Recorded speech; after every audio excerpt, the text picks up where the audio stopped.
ಆಗಮಿಸಿ ನೀರ್ವಿನಯ ಎಂ ಶಂಕರ ಭಟ್ಟರವರು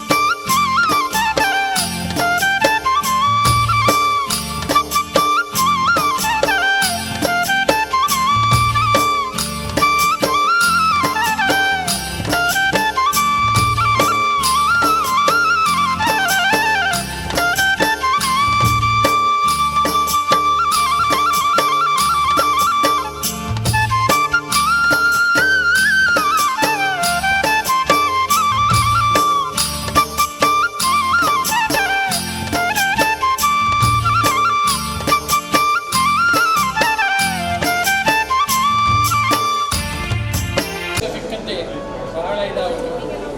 ಈ ಥರದ ರಕ್ತ ಕಲೆಕ್ಷನ್ ಮಾಡಬೇಕಾದದ್ದು ನಮ್ಮ ಇಂಡಿಯಾದ ಒಂದು ಪ್ರಚಾರ, ಇಲ್ಲದ್ರೆ ಬೇಕಾಗುತ್ತಿದ್ದಿಲ್ಲ. ಈಗ ಹೀಗೆ ಕಲೆಕ್ಟ್ ಮಾಡಿ ಬೇಕಾದ ಟೈಮಲ್ಲಿ ರಕ್ತ ಒದಗಿಸುವಂಥದ್ದು ನಿಗಳಂತೂ ಕೊಟ್ಟರೆ ಮಾತ್ರ ಇನ್ನೊಬ್ಬರಿಗೆ ಕೊಡಲೇ ಸಹಕಾರ. ರಕ್ತದಾನ ಬಹಳ ವಿಶೇಷವಾದ ದಾನ, ಜೀವ ಉಳಿಸುವ ದಾನ. ಡಾಕ್ಟ್ರ್ ಇಕ್ಕು ಓಕೆ ನೆತ್ತರು ಬೇಕಪ್ಪ, ನೆತ್ತರು ಸಿಕ್ಕದ್ದೇ ಇದ್ದರೆ ಏನು ಮಾಡಲಾಗುತ್ತದೆ. ಹಾಗಾಗಿ ಸರೋಜಿನಿ ಪ್ರತಿಷ್ಠಾನದವರು ಪ್ರತಿ ವರ್ಷ ಮಾಡ್ತಾ ಇದ್ದಾರೆ. ಈ ವರ್ಷ ಕೂಡ ತುಂಬ ಜನ ರಕ್ತ ಕೊಟ್ಟು ಸಹಕಾರ ಮಾಡಲಿ ಅಂತ ಕೇಳಿಕೊಳ್ತಾ ಇದ್ದಾರೆ.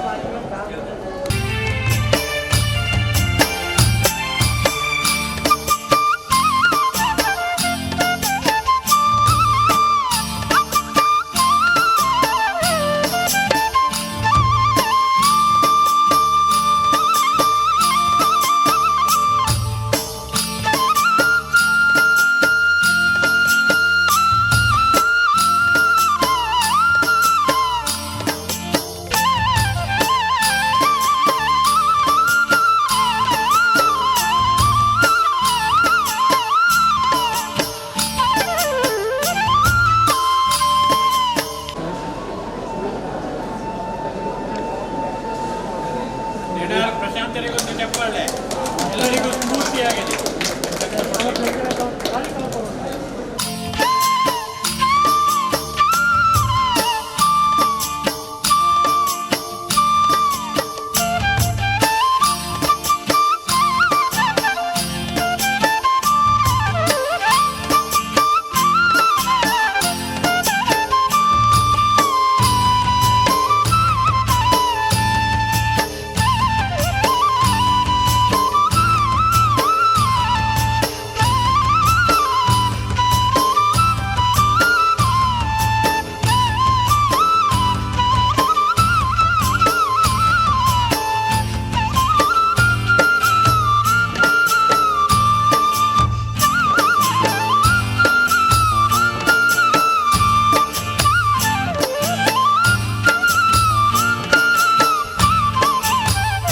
ಈ ದೇವಾಲಯದ ಮುಖ್ಯಸ್ಥರಾಗಿ ಕೆಲಸ ಮಾಡ್ತಾ ಇದ್ದಾರೆ. ಮುರಳಿ ಮೋಹನ್ ಇವರು ದಂತವೈದ್ಯರಾಗಿ ಹೊಸಂಗಡಿಯಲ್ಲಿ ವೃತ್ತಿನಿರತರಾಗಿದ್ದಾರೆ. ಮಗ ನಾಗೇಶ ಅಮೇರಿಕಾದಲ್ಲಿ ಮಲ್ಟಿನ್ಯಾಷನಲ್ ಕಂಪನಿಯಲ್ಲಿ ಉದ್ಯೋಗ ನಿರತನಾಗಿದ್ದಾರೆ. ಕಾರ್ಯಕ್ರಮವನ್ನು ಆರಂಭಿಸ್ತಾ ಇದ್ದೇವೆ. ಎಲ್ಲ ಬಂಧುಗಳು ದಯವಿಟ್ಟು ಸಭಾಂಗಣಕ್ಕೆ ಬರಬೇಕು, ಆಸೀನರಾಗಬೇಕು ಅಂತ ವಿನಂತಿಸಿಕೊಳ್ತಾ ಇದ್ದೇನೆ.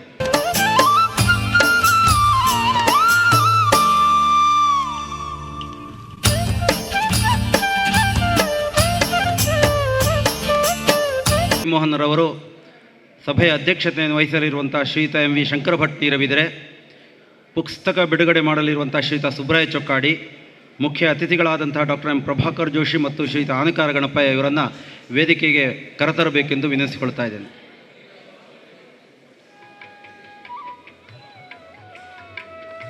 ಸಹೋದರರು ಲಕ್ಷ್ಮೀನಾರಾಯಣ ಭಟ್ಟರ ಸಹೋದರರು ಪರಮೇಶ್ವರ ಭಟ್ಟ, ಸಿದ್ಧಿವಿನಾಯಕ, ವಸಿಷ್ಠ ಮತ್ತು ತಿರುಮಲೇಶ್ವರರು ವೇದಿಕೆಯ ಬದಿಗೆ ಬರಬೇಕು, ಇಲ್ಲಿಗೆ ಬರಬೇಕು ಎಂದು ವಿನಿಸಿಕೊಳ್ತಾ ಇದ್ದೀನಿ. ಎಂ ವಿ ಶಂಕರ ಭಟ್ ಅವರ ಅಧ್ಯಕ್ಷತೆಯಲ್ಲಿ ಸಭಾ ಕಾರ್ಯಕ್ರಮ ನಡೆಯುತ್ತದೆ. ಎಂ ವಿ ಶಂಕರ ಭಟ್ ಅವರಿಗೆ ಗೌರವದ ಸ್ವಾಗತವನ್ನು ವೇದಿಕೆಗೆ ಬಯಸ್ತಾ ಇದ್ದೇನೆ. ದಯವಿಟ್ಟು ಆಸೀನವಾಗಿ ವಿನಿಸಿಕೊಳ್ತಾ ಇದ್ದೇನೆ.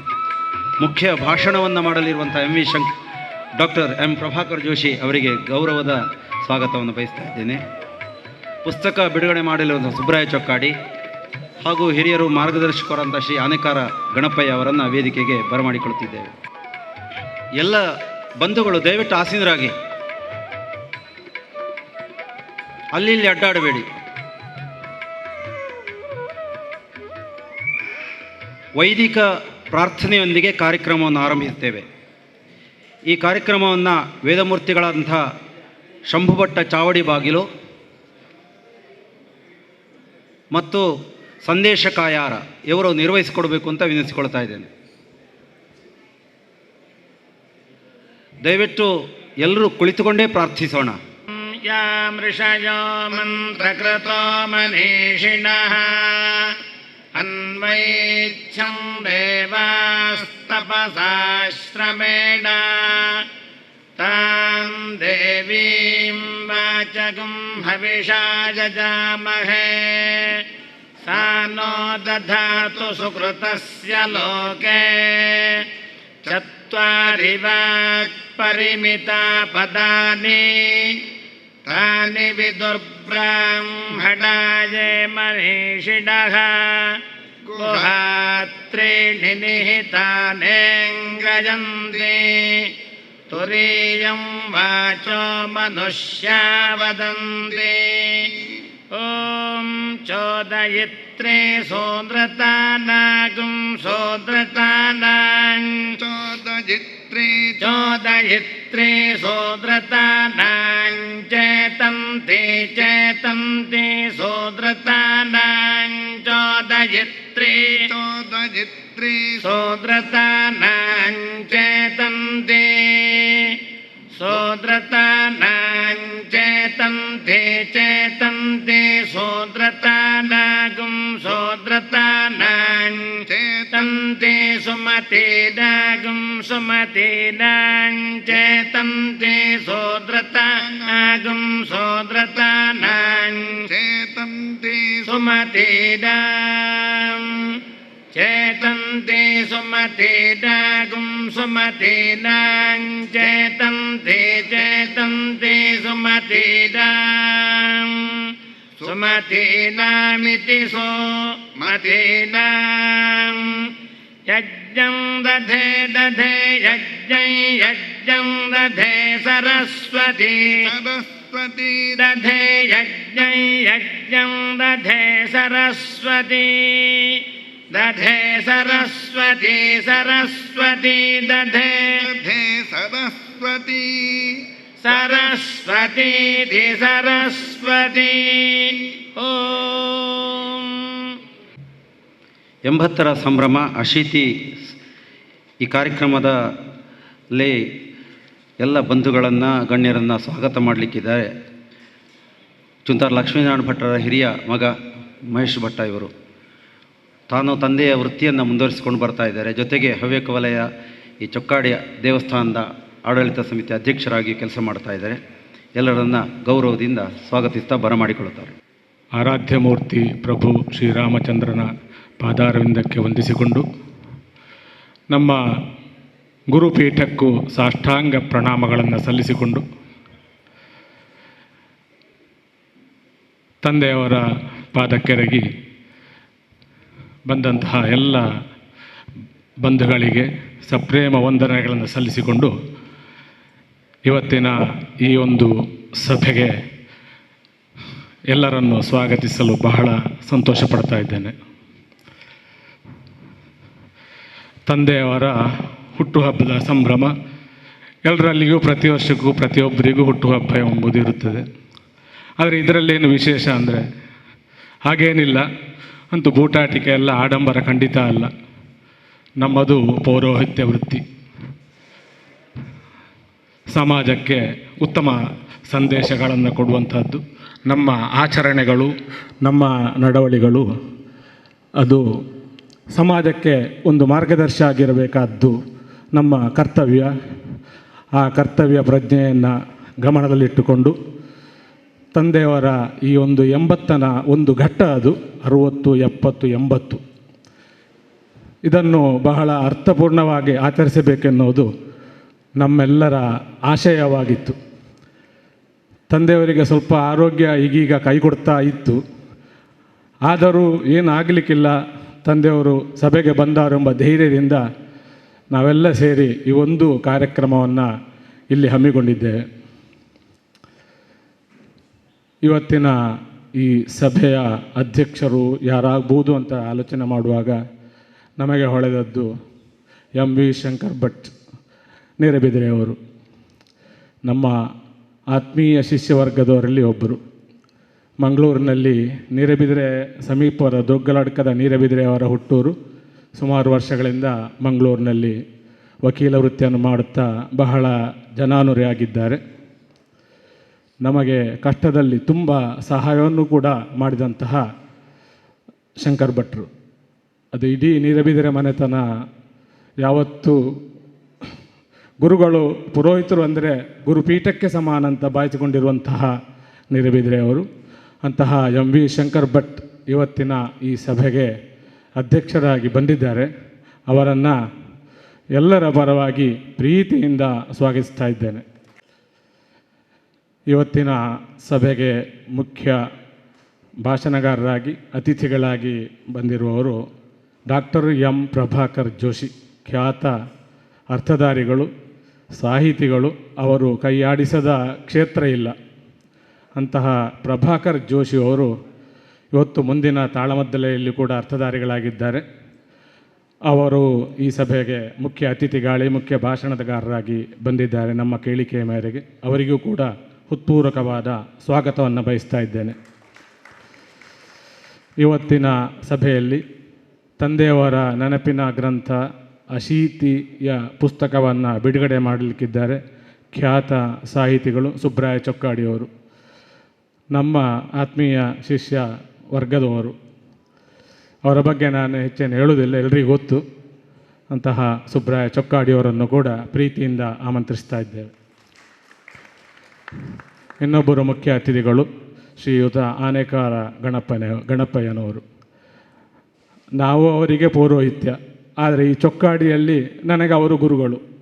ಇಡೀ ಚೊಕ್ಕಾಡಿ ಒಂದು ದೇವಸ್ಥಾನವನ್ನು ನಡೆಸುವಂತಹ ಇಡೀ ಸಂಗತಿಗಳಿಂದ ಹೇಳಿಕೊಟ್ಟು ನನ್ನನ್ನು ಮುಂದಿಟ್ಟುಕೊಂಡು ಅವರು ಈ ಕ್ಷೇತ್ರವನ್ನು ಮುನ್ನಡೆಸ್ತಾ ಇದ್ದಾರೆ. ಆನೇಕಾರ ಗಣಪಯ್ಯನವರು ಅವರ ಮಾರ್ಗದರ್ಶಿಯಲ್ಲೇ ನಾವು ಈ ತನಕ ಇಲ್ಲಿ ಎಲ್ಲ ಕಾರ್ಯಕ್ರಮಗಳನ್ನು ಅಭಿವೃದ್ಧಿಯನ್ನು ಮಾಡ್ತಾ ಬಂದದ್ದು. ಅಂತಹ ಆನೇಕಾರ ಗಣಪಯ್ಯನವರು ನಮ್ಮೊಂದಿಗಿದ್ದಾರೆ. ಅವರಿಗೂ ಕೂಡ ಪ್ರೀತಿಯಿಂದ ಸ್ವಾಗತವನ್ನು ಬಯಸ್ತಾ ಇದ್ದೇನೆ. ವಿಶೇಷವಾಗಿ ಪದ್ಮಶ್ರೀ ಡಾಕ್ಟರ್ ಗಿರೀಶ್ ಭಾರದ್ವಾಜ್ ಬಹಳ ಬಹಳ ಉನ್ನತ ವ್ಯಕ್ತಿತ್ವದವರು.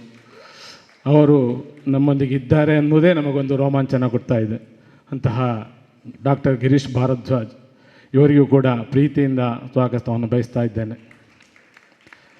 ಇವತ್ತಿನ ಬೆಳಗ್ಗಿನ ಎಲ್ಲ ಧಾರ್ಮಿಕ ವಿಧಾನಗಳನ್ನು ನಡೆಸಿಕೊಟ್ಟಂತಹ ನಮ್ಮ ಕುಲೋಪೇರಿತರು, ವೈದಿಕ ಶ್ರೇಷ್ಠರು, ನಮ್ಮ ತಂದೆಯವರೊಟ್ಟಿಗೆ ವೈದಿಕ ವೃತ್ತಿಯಲ್ಲಿ ತಂದೆಯವರಿಗೆ ಸಹಕರಿಸಿದಂತಹ ವೈದಿಕರು, ನನ್ನ ಒಡನಾಡಿಗಳು ಎಲ್ಲ ವೈದಿಕರು ಇವತ್ತಿದ್ದಾರೆ. ಅವರಿಗೂ ಕೂಡ ವಿಶೇಷವಾಗಿ ಸ್ವಾಗತವನ್ನು ಬಯಸ್ತಾ ಇದ್ದೇನೆ. ಬಂದಂತಹ ಎಲ್ಲ ಬಂಧುಗಳನ್ನು, ಶಿಷ್ಯವರ್ಗದವರನ್ನು, ಪತ್ರಿಕಾ ಮಿತ್ರರನ್ನು ಎಲ್ಲರನ್ನೂ ಕೂಡ ಪ್ರೀತಿಯಿಂದ ಸ್ವಾಗತಿಸ್ತಾ ಇದ್ದೇನೆ. ಚೊಕ್ಕಾಡಿ ಹವ್ಯಕ ವಲಯದ ಎಲ್ಲ ಪದಾಧಿಕಾರಿಗಳಿದ್ದಾರೆ. ಉಡುವೆಕೋಡಿ ಸುಬ್ಬಪ್ಪಯ್ಯನವರಿದ್ದಾರೆ, ಡಾಕ್ಟ್ರು ಸಂಕಪ್ಪಿತ್ಲು ಅಂಜಿ ಭಟ್ ಅವರಿದ್ದಾರೆ.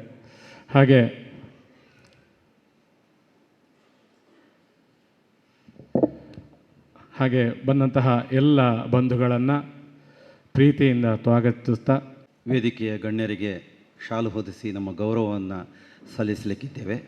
ಲಕ್ಷ್ಮೀನಾರಾಯಣ ಭಟ್ಟರ ಸಹೋದರರಾದಂತಹ ಪರಮೇಶ್ವರ ಭಟ್, ಸಿದ್ಧಿವಿನಾಯಕ ಭಟ್, ವಸಿಷ್ಠ ಮತ್ತು ತಿರುಮಲೇಶ್ವರ ವೇದಿಕೆಗೆ ಬಂದು ಗಣ್ಯರಿಗೆ ಶಾಲು ಹೊದಿಸಿ ಗೌರವವನ್ನು ಸಲ್ಲಿಸಬೇಕು ಎಂದು ವಿನಿಸಿಕೊಳ್ತಾ ಇದ್ದೇನೆ.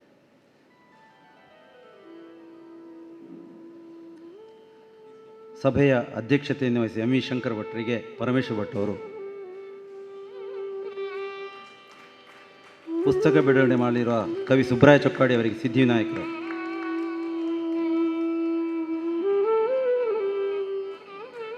ಮುಖ್ಯ ಭಾಷಣಗಾರರಾದಂತಹ ಡಾಕ್ಟರ್ ಎಂ ಪ್ರಭಾಕರ್ ಜೋಶಿ ಅವರಿಗೆ ವಸಿಷ್ಠ, ಹಿರಿಯರಾದ ಆನೇಕಾರ ಗಣಪಯ್ಯರಿಗೆ ತಿರುಮಲೇಶ್ವರ,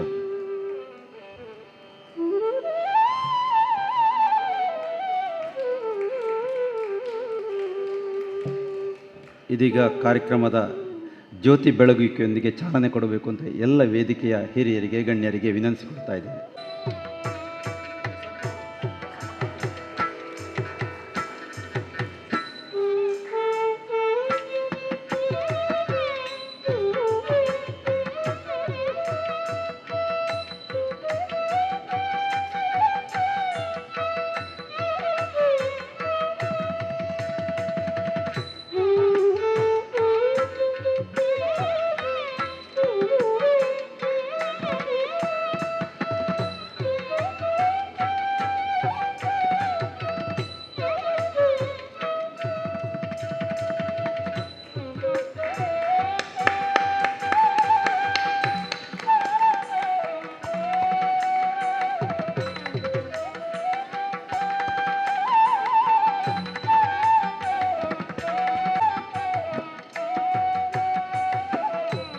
ಮೊದಲ ಮಾತುಗಳು, ಪ್ರಾಸ್ತಾವಿಕ ಮಾತುಗಳೊಂದಿಗೆ ನಮ್ಮೊಂದಿಗೆ ಪುಸ್ತಕದ ಬಗ್ಗೆ, ಅದರ ಹಿಂದಿನ ಕೆಲಸದ ಬಗ್ಗೆ, ಈ ಆಚರಣೆಯ ಬಗ್ಗೆ, ಈ ಸಮಾರಂಭದ ಮುಖ್ಯ ರೂವಾರಿಗಳಾದಂತಹ ಡಾಕ್ಟರ್ ಮುರಳಿ ಮೋಹನ್ ಚೂಂತಾರು, ಖ್ಯಾತ ದಂತವೈದ್ಯರು, ತನ್ನ ಸಾಮಾಜಿಕ ಚಟುವಟಿಕೆಗಳೊಂದಿಗೆ ವಿಶೇಷವಾದಂತಹ ಚೂಂತಾರು ಮನೆತನವನ್ನು ಎತ್ತರಕ್ಕೆ ಏರಿಸಿದಂತಹ ಯುವ ವೈದ್ಯರು, ದಯವಿಟ್ಟು ಪ್ರಾಸ್ತಾವಿಕ ಮಾತುಗಳನ್ನು ಆಡಬೇಕು ಅಂತ ಎನಿಸಿಕೊಳ್ತಾರೆ. ಧನ್ಯವಾಸ್ಮಿ. ಮಾತುಗಳು ಬತ್ತಿ ಹೋಗಿದೆ.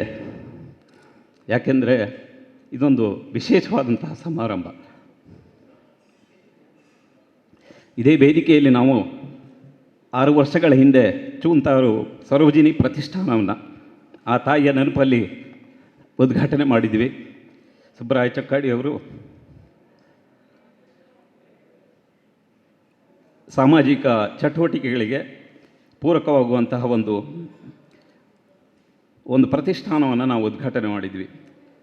ಕೆಲವೊಂದು ವ್ಯಕ್ತಿಗಳು ಸತ್ತ ಮೇಲೂ ಬದುಕ್ತಾರೆ, ಕೆಲವೊಂದು ವ್ಯಕ್ತಿಗಳು ಬದುಕಿದ್ದು ಸಾಯ್ತಾರೆ. ತಾಯಿ ನಮಗೆ ದೇವರು.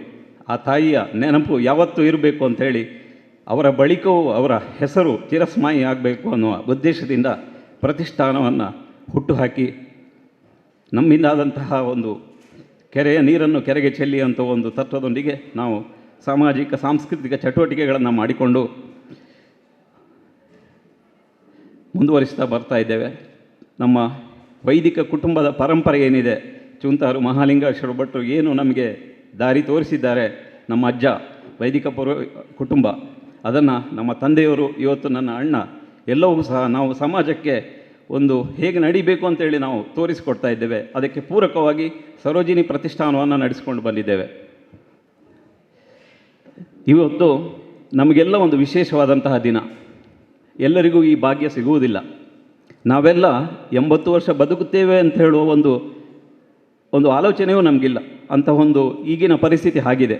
ಇಂತಹ ಸಂದರ್ಭದಲ್ಲಿ ನಮ್ಮ ತಂದೆಯವರಿಗೆ 80 ವರ್ಷ ತುಂಬಿದಾಗ ಏನಾದರೂ ಸಮಾಜಕ್ಕೆ ಪೂರಕವಾದಂಥ ಒಂದು ಚಟುವಟಿಕೆ ಮಾಡಬೇಕು ಅಂತ ಹೊಳೆದಾಗ ನನ್ನ ಅಣ್ಣನ ಹತ್ರ ಹೇಳಿದೆ, ನಾವು ಒಂದು ಮಾಡಬೇಕು ಕಾರ್ಯಕ್ರಮ, ಎಲ್ಲವನ್ನು ರಕ್ತದಾನ ಶಿಬಿರ ಆಗಬೇಕು, ಪುಸ್ತಕ ಬಿಡುಗಡೆ ಆಗಬೇಕು, ಸಮಾಜಕ್ಕೆ ಪುರದ ಹಿತವನ್ನು ಬಯಸುವ ಪುರೋಹಿತರು ಹೇಗೆ ಬದುಕಬೇಕು, ಅವರ ಬದುಕಿನ ಮಜಲುಗಳನ್ನು ಜನರಿಗೆ ತೆರೆದಿಡಬೇಕು ಅಂತ ಹೇಳುವ ಉದ್ದೇಶದಿಂದ ನಾವು ಈ ಕಾರ್ಯಕ್ರಮವನ್ನು ಹಮ್ಮಿಕೊಂಡಿದ್ವಿ. ಖಂಡಿತವಾಗಿಯೂ ನಾವು ಧನ್ಯತಾ ಭಾವವನ್ನು ಅನುಭವಿಸ್ತಾ ಇದ್ದೇವೆ. ಯಾಕೆಂದರೆ ಈ ರೀತಿಯ ಒಂದು ಧನ್ಯತೆ ಮತ್ತು ಮಾಡುವಂಥ ಈ ರೀತಿ ಮಾಡಲಿಕ್ಕೆ ಅವಕಾಶ ಖಂಡಿತ ಎಲ್ರಿಗೂ ಸಿಗುವುದಿಲ್ಲ. ದೇವರು ನಮಗೊಂದು ಅವಕಾಶ ಕೊಟ್ಟಿದ್ದಾರೆ. ಗ್ರಾಮದೇವರು ಶ್ರೀರಾಮಚಂದ್ರನ ಆಶೀರ್ವಾದ ನಮಗೆಲ್ಲ ಇರಲಿ ಅಂತೇಳಿ ಬೇಡಿಕೊಳ್ಳುತ್ತಾ ಹೇಗೆ ಮಾಡಬೇಕು ಅಂತೇಳಿ ನಾವು ರೂಪುರೇಷೆಗಳನ್ನು ಸಿದ್ಧಪಡಿಸಿದಾಗ ನಮ್ಮ ತಂದೆಯವರು ಸಮಾಜದಲ್ಲಿ ಹೇಗೆ ಬದುಕಿದರು, ಅದರ ಮಜಲುಗಳನ್ನು ತೆರೆದಿಡಬೇಕಾದರೆ, ಅವರ ನೆನಪುಗಳನ್ನು ಚಿರಸ್ಥಾಯಿ ಆಗಬೇಕಾದ್ರೆ ಒಂದು ಪುಸ್ತಕ ಮಾಡುವ ಅಂಥೇಳಿ ನಾನು ನನ್ನ ಚಿಕ್ಕಪ್ಪ ರಾಮಕೃಷ್ಣ ಚೊಕ್ಕಾಡಿಯವರ ಹತ್ರ ಹೇಳಿದೆ. ಒಂದು ಪುಸ್ತಕ ಮಾಡುವ ಅವರ ಶಿಷ್ಯವರ್ಗದವರು ಬಹಳಷ್ಟು ಮಂದಿ ಇದ್ದಾರೆ, ಅವರ ಕುಟುಂಬದವರು ನಾವೆಲ್ಲ ಇದ್ದೇವೆ, ಆಪ್ತ ಮಿತ್ರರಿದ್ದಾರೆ. ಎಲ್ಲರ ಹತ್ರ ಕೇಳಿ ಅವರ ಬಗ್ಗೆ ಅವರ ಅಭಿಪ್ರಾಯಗಳನ್ನು ಪುಸ್ತಕದ ರೂಪದಲ್ಲಿ ಹಂಚಿಕೊಂಡ್ರೆ ಸಮಾಜಕ್ಕೆ ಒಂದು ರೀತಿಯ ಸಂದೇಶ ಹೋಗ್ತದೆ ಅನ್ನೋ ಉದ್ದೇಶದಿಂದ ಅಶೀತಿ ಅಂತ ಹೇಳುವ ಒಂದು ಪುಸ್ತಕವನ್ನು ಇವತ್ತು ನಾನು ಸಂಪಾದಿಸಿದ್ದೇನೆ. ನಾವೆಲ್ಲ ಸೇರಿ ಇವತ್ತು 63 ಮಂದಿ ನಮ್ಮ ತಂದೆಯವರ ಬಗ್ಗೆ ಅವರ ಅಭಿಪ್ರಾಯಗಳನ್ನು ಮುಕ್ತವಾಗಿ ಹಂಚಿಕೊಂಡಿದ್ದಾರೆ. ಬಹುಶಃ ಈ ಪುಸ್ತಕವು ನಮ್ಮ ತಂದೆಯ ವ್ಯಕ್ತಿತ್ವವನ್ನು ಸಂಪೂರ್ಣವಾಗಿ ನಿಮಗೆ ತೆರೆದಿಡಲಿಕ್ಕೆ ಕಾರಣ ಆಗಲಿಕ್ಕೆ ಖಂಡಿತ ತೆರೆದಿಡ್ತದೆ ಅಂತ ಒಂದು ಭರವಸೆ ನಮಗಿದೆ. ಅಶೀತಿ ಅನ್ನುವ ಹೆಸರನ್ನು ನಮ್ಮ ಸ್ನೇಹಿತರು ಪುರೋಹಿತರು ಆದಂಥ ಕೃಷ್ಣಕುಮಾರ್ ಉಪಾಧ್ಯಾಯವರು ನಮಗೆ ನೀಡಿದರು. ಹಲವಾರು ಮಂದಿ ನಮ್ಮ ಹತ್ರ ಕೇಳಿದರು, ಏನು ಅಶೀತಿ ಅಂತೇಳಿ. ನನಗೂ ಗೊತ್ತಿರಲಿಲ್ಲ. ಅಶೀತಿ ಅಂದರೆ ಸಂಸ್ಕೃತದಲ್ಲಿ 80 ಅಂತೇಳಿ, 80 ನೂರಾಗಲಿ ಅನ್ನುವ ಉದ್ದೇಶದಿಂದ ಈ ಅಶೀತಿ ಅನ್ನುವ ಶೀರ್ಷಿಕೆಯೊಂದಿಗೆ ನಮ್ಮ ತಂದೆಯವರ ಒಬ್ಬ ಸಾಮಾನ್ಯರಲ್ಲಿ ಸಾಮಾನ್ಯ ಮನುಷ್ಯರಾಗಿ ಹುಟ್ಟಿ ಅವರೇನು ಅಸಾಮಾನ್ಯ ಸಾಧನೆ ಸಾಧಿಸಿದ್ದಾರೆ ಅಂತ ನಾನು ಹೇಳೋದಿಲ್ಲ. ಪ್ರತಿಯೊಬ್ಬರೂ ಅಸಾಮಾನ್ಯರು. ಎಲ್ಲ ತಂದೆಯವರಂತೆಯೂ ನನ್ನ ತಂದೆಯೂ ಸಹ ಒಬ್ಬ ಸಾಮಾನ್ಯ ತಂದೆಯಾಗಿ ಅವರು ಏನು ಮಾಡಬೇಕು ಅದನ್ನು ಮಾಡಿದ್ದಾರೆ, ಮಾಡಿ ತೋರಿಸಿದ್ದಾರೆ. ಅದನ್ನು ಮಾಡಲಿಕ್ಕೆ ಭಾಳಷ್ಟು ಮಂದಿ ನಮಗೆ ಸಹಕಾರವನ್ನು ನೀಡಿದ್ದಾರೆ. ಶಂಕರ ಭಟ್ರು ನಮಗೆ ತೆರೆಮರೆಯ ಸಹಾಯವನ್ನು ಮಾಡಿದ್ದಾರೆ. ಇದನ್ನು ನಾನು ಇವತ್ತು ಹೇಳಲಿಲ್ಲ ಅಂದರೆ ತಪ್ಪಾಗ್ತದೆ. ನನ್ನ ವಿದ್ಯಾಭ್ಯಾಸಕ್ಕೂ ಸಹಕಾರ ಮಾಡಿದವರು ಶ್ರೀ ಶಂಕರ ಭಟ್ರು. ಅವರು ವ್ಯಕ್ತಿತ್ವವನ್ನು ನಾನು ನಿಮಗೆ ಇವತ್ತು ತೆರೆದಿಡಲೇಬೇಕು. ನಮಗೆ ವಿದ್ಯಾಭ್ಯಾಸಕ್ಕೆ ಹಲವಾರು ಮಂದಿ ಸಹಾಯ ಮಾಡಿದರು. ಸಹಾಯ ಮಾಡಿದವರ ಹತ್ರ ನಾನು ಹೋಗಿ ಕೇಳಿದ್ದೆ, ವಿದ್ಯಾಭ್ಯಾಸ ಮುಗಿದ ನಂತರ ನಾನು ಎಷ್ಟು ಹಣ ತಗೊಂಡವರಿಗೆಲ್ಲ ಹಣ ಕೊಟ್ಟಿದ್ದೆ. ಇವರ ಹತ್ರ ಹೋಗಿ ಕೇಳಿದಾಗ ಅವ್ರು ಹೇಳಿದರು, ನಾನು ನಿನಗೆ ಹಣ ಪುನಃ ಪಡೆಯುವ ಉದ್ದೇಶದಿಂದ ಕೊಟ್ಟಿದ್ದಲ್ಲ, ಈ ಪರಂಪರೆ ಮುಂದುವರಿಯಲಿ ಅಂತ ಹೇಳಿದರು. ನಾನು ನಿನಗೆ ಸಹಾಯ ಮಾಡಿದ್ದೇನೆ, ಇದು ಮುಂದೆ ಇನ್ನಾದರಿಗೂ ಸಹಾಯವಾಗಲಿ ಅಂತೇಳಿ ನಮ್ಮ ಸರೋಜಿನಿ ಪ್ರತಿಷ್ಠಾನ ಹುಟ್ಟು ಹಾಕಿದರೆ ಅದಕ್ಕೆ ಪ್ರೇರಕ ಶಕ್ತಿ ಶಂಕರ ಭಟ್ರು ಅಂತ ಹೇಳಲಿಕ್ಕೆ ನಾನು ಇಚ್ಛೆಪಡ್ತೇನೆ.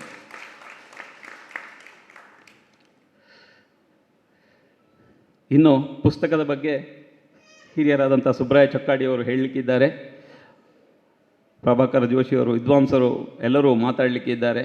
ನಾವು ನಮ್ಮ ಒಂದು ಕುಟುಂಬ ವಸುದೈವ ಕುಟುಂಬಕಂ ಅಂತ ತತ್ವದೊಂದಿಗೆ ಒಂದು ಸಂಪೂರ್ಣವಾದಂತಹ ಒಂದು ಕೌಟುಂಬಿಕ ಜೀವನದ ಜೊತೆಗೆ ಸಮಾಜದಲ್ಲಿ ಹೇಗೆ ಬದುಕಬೇಕು ಅಂತೇಳಿ ದಾರಿದೀಪವಾಗಿ ನಮ್ಮ ತಂದೆ ತೋರಿಸಿದ್ದಾರೆ ಅಂತ ನಮಗೆ ಅನ್ನಿಸಿದೆ.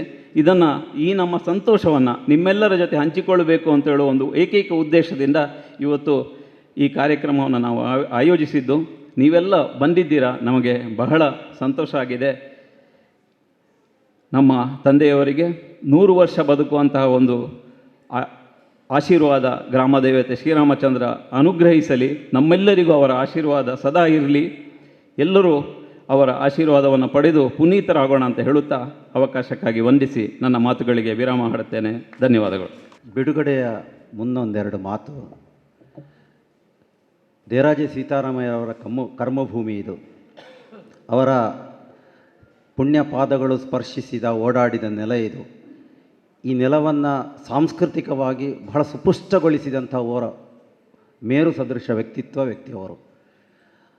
ಅವರ ಶ್ರಮ, ಅವರ ಬೆವರು, ಅವರ ಹಣ ಪೂರ್ತಿಯಾಗಿ ತ್ಯಾಗ ಮಾಡಿದಂಥ ಈ ಭೂಮಿಯಲ್ಲಿ ನಾವು ಇವತ್ತು ನಿಂತು ಮಾತಾಡ್ತೇವೆ. ನಮ್ಮೆಲ್ಲ ಇಷ್ಟು ದೊಡ್ಡ ಸಂಖ್ಯೆಯಲ್ಲಿ ಸೇರಿದ ಬಂಧುಗಳಿಗೆ ಅವರೊಂದು ಆದರ್ಶ ಮಾರ್ಗದರ್ಶಕರು. ಅಂಥ ಪುಣ್ಯಭೂಮಿಯಲ್ಲಿ ಇಂಥ ಒಂದು ಕಾರ್ಯಕ್ರಮ ಮಾಡೋದು ಅತ್ಯಂತ ಖುಷಿ ಮತ್ತು ಸಂಭ್ರಮ.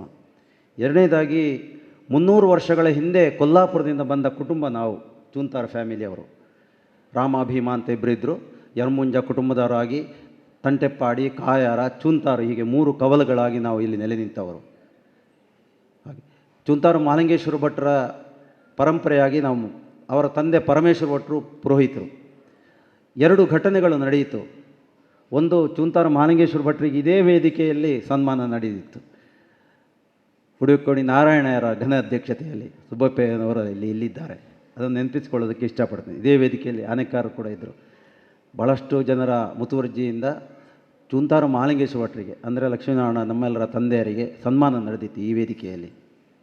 ಅದಾದ ಮೇಲೆ 2013ರಲ್ಲಿ ತಂದೆಯ ಹೆಸರಿನ ನೆನಪಿನ ಒಂದು ಕೃತಿ ಬಿಡುಗಡೆ ಆಗಿದೆ, ಪೂರ್ವಾಪರ ಅಂತ.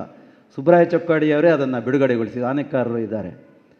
ಅರ್ಥ ಏನು ಅಂತ ಹೇಳಿದರೆ, ಒಂದು ವ್ಯಾವಹಾರಿಕ ಲೌಕಿಕ ಸಂಬಂಧದ ಜೊತೆಗೆ ಒಂದು ಆಧ್ಯಾತ್ಮಿಕ ಪಾರಮಾರ್ಥಿಕವಾದಂತಹ ಒಂದು ಪ್ರೇರಣೆ, ಮೌಲ್ಯ ಕೂಡ ನಮ್ಮೆಲ್ಲರ ಬದುಕಿನೊಂದಿಗೆ ಸಮ್ಮಿಳಿತವಾಗಿ ಸಂಭ್ರಮಿಸ್ತಾ ಇದೆ. ಆ ನೆನಪು ಎಷ್ಟು ದೀರ್ಘ ಮತ್ತು ಒಂದು ಭಾವನಾತ್ಮಕವಾಗಿದೆ ಎಂದು ನಾನು ಯೋಚಿಸಿದರೆ ಕಣ್ಣಾಲಿಗಳು ಕಣ್ಣೀರಿನಲ್ಲಿ ತೊಯ್ದೆ ಇರಲಿಕ್ಕಿಲ್ಲ. ಅಂತಹ ಸನ್ನಿವೇಶ ಇದು. ಅಂತಹ ಒಂದು ಉತ್ಕೃಷ್ಟವಾದಂಥ ಒಂದು ಪರಂಪರೆ, ಗುರು ಶ್ರೇಷ್ಠವಾದಂತಹ ಹಿನ್ನೆಲೆ ಉಳ್ಳಂಥ ಈ ಸನ್ನಿವೇಶದಲ್ಲಿ ನಾವು ಪುಸ್ತಕದ ಬಿಡುಗಡೆ ಅಶೀತಿಯನ್ನು ಕಾರ್ಯಕ್ರಮವನ್ನು ಈಗ ಮಾಡ್ತಾಯಿದ್ದೇವೆ. ಸುಬ್ಬರಾಯ ಚೊಕ್ಕಡಿಯವರು ಅದನ್ನು ಬಿಡುಗಡೆಗೊಳಿಸಿ ಮಾತಾಡಲಿಕ್ಕಿದ್ದಾರೆ.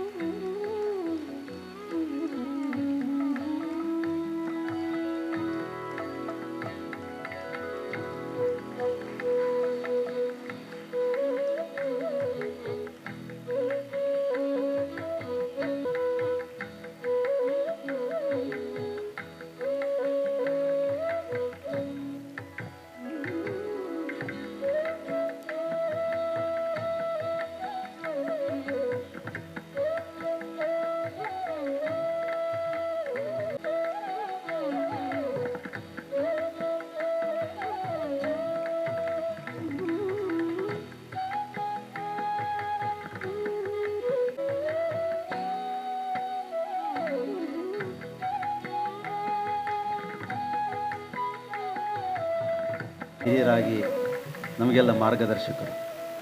ಅವರಿಗೂ 81 ಆಯಿತು, ಅವರಿಗಿಂತ ಸೀನಿಯರ್ ಅವರು. ನಮಗೆ ಇಂಥ ಒಂದು ಕಾರ್ಯಕ್ರಮ ಮಾಡುವಾಗ ಚೊಕ್ಕಾಡಿಯವರ ನೆನಪು ಬಂದೇ ಬರ್ತದೆ. ಕಳೆದ 50 ದಶಕಗಳಿಂದ ಸಾಹಿತ್ಯದಲ್ಲಿ ಲೋಕದಲ್ಲಿ 1970ರಲ್ಲಿ ತೆರೆ ಎನ್ನುವಂಥ ಕವನ ಸಂಕಲನ ಬಿಡುಗಡೆ ಆಯಿತು. ಅಲ್ಲಿಂದ ಮೊನ್ನೆಯವರೆಗೆ ಕಲ್ಲಮಂಟಮೆಯವರೆಗೆ ಚೊಕ್ಕಾಡಿಯವರು ಬಹಳ ಒಂದು ಸದ್ಗೃಹಸ್ಥ, ಮುಗ್ಧ ಮನಸ್ಸಿನ ಹೃದಯಿ, ಅದೇ ರೀತಿ ಬೌದ್ಧಿಕ ಮಟ್ಟದಲ್ಲಿ ಉನ್ನತ ಆದರ್ಶ ವ್ಯಕ್ತಿಯವರು. ಯಾವುದನ್ನು ಬಯಸುವುದಿಲ್ಲ, ಆದರೆ ಸಮಾಜಕ್ಕೆ ಏನು ಬೇಕೆಂದು ತೋರಿಸಿಕೊಟ್ಟಿದ್ದಾರೆ. ಕಾವ್ಯದಲ್ಲಿ ಅಡಿಗರ ಪ್ರೇರಣೆ ಇದೆ. ನವೋದಯ, ನವ್ಯ, ಬಂಡಾಯೋತ್ತರ ಆ ಎಲ್ಲ ಕಾಲಘಟ್ಟದಲ್ಲಿ ಅವರು ಪಯಣಿಗರಾಗಿ ಇದ್ದಾರೆ. ಆದರೆ ಒಂದು ನೆನಪಿಟ್ಕೊಳ್ಬೇಕು, ಆ ಎಲ್ಲದರಿಂದಲೂ ಬೇರೆಯಾಗಿ ನಿಂತು ತನ್ನದೇ ಆದಂಥ ಚೊಕ್ಕಾಡಿ ಪಥವನ್ನು ಸಾಹಿತ್ಯ ಲೋಕದಲ್ಲಿ ಸೃಷ್ಟಿಸಿದವರು. ಚೊಕ್ಕಾಡಿ ಪಥ, ಚೊಕ್ಕ ಅಡಿ ಪಥ ಅದು ಚೊಕ್ಕಾಡಿಯವರು. ನನಗೆ ಸ್ವಲ್ಪ ಸಿಟ್ಟುಂಟು, ಹಾಗೆ ತೀರಿಸುವಂತ ಮಾತಾಡಿದಿಷ್ಟು. ಅಶೀತಿ ಅಂದರೆ ಈಗಾಗಲೇ ಹೇಳಿದಾಗೆ 10ರ 8 ಕಟ್ಟು ಅಂದರೆ 80 ವರ್ಷಗಳಾದ ಒಂದು ನೆನಪು. ಲಕ್ಷ್ಮೀನಾರಾಯಣ ಭಟ್ಟರಿಗೆ 80 ವರ್ಷಗಳಾದ ನೆನಪಿಗೆ ತಂದಿರುವಂಥ ಈ ಪುಸ್ತಕವನ್ನು ಸಾಂಕೇತಿಕವಾಗಿ ನಾನು ಇಲ್ಲಿ ನಿಮ್ಮೆಲ್ಲರ ಕೈಗೆ ಇಡ್ತಾ ಇದ್ದೇನೆ. ಇದನ್ನು ಲಕ್ಷ್ಮೀನಾರಾಯಣ ಭಟ್ರು ನಮ್ಮೆಲ್ಲರ ಪ್ರೀತಿಯ ದ್ಯೋತಕ ಅಂತೇಳಿ ಭಾವಿಸಿ ಈ ಗೌರವ ಗ್ರಂಥವನ್ನು ಸ್ವೀಕರಿಸಬೇಕು ಅಂತೇಳಿ ಎಲ್ಲರ ಪರವಾಗಿ ನಾನು ವಿನಂತಿಸ್ತಾ ಇದ್ದೇನೆ.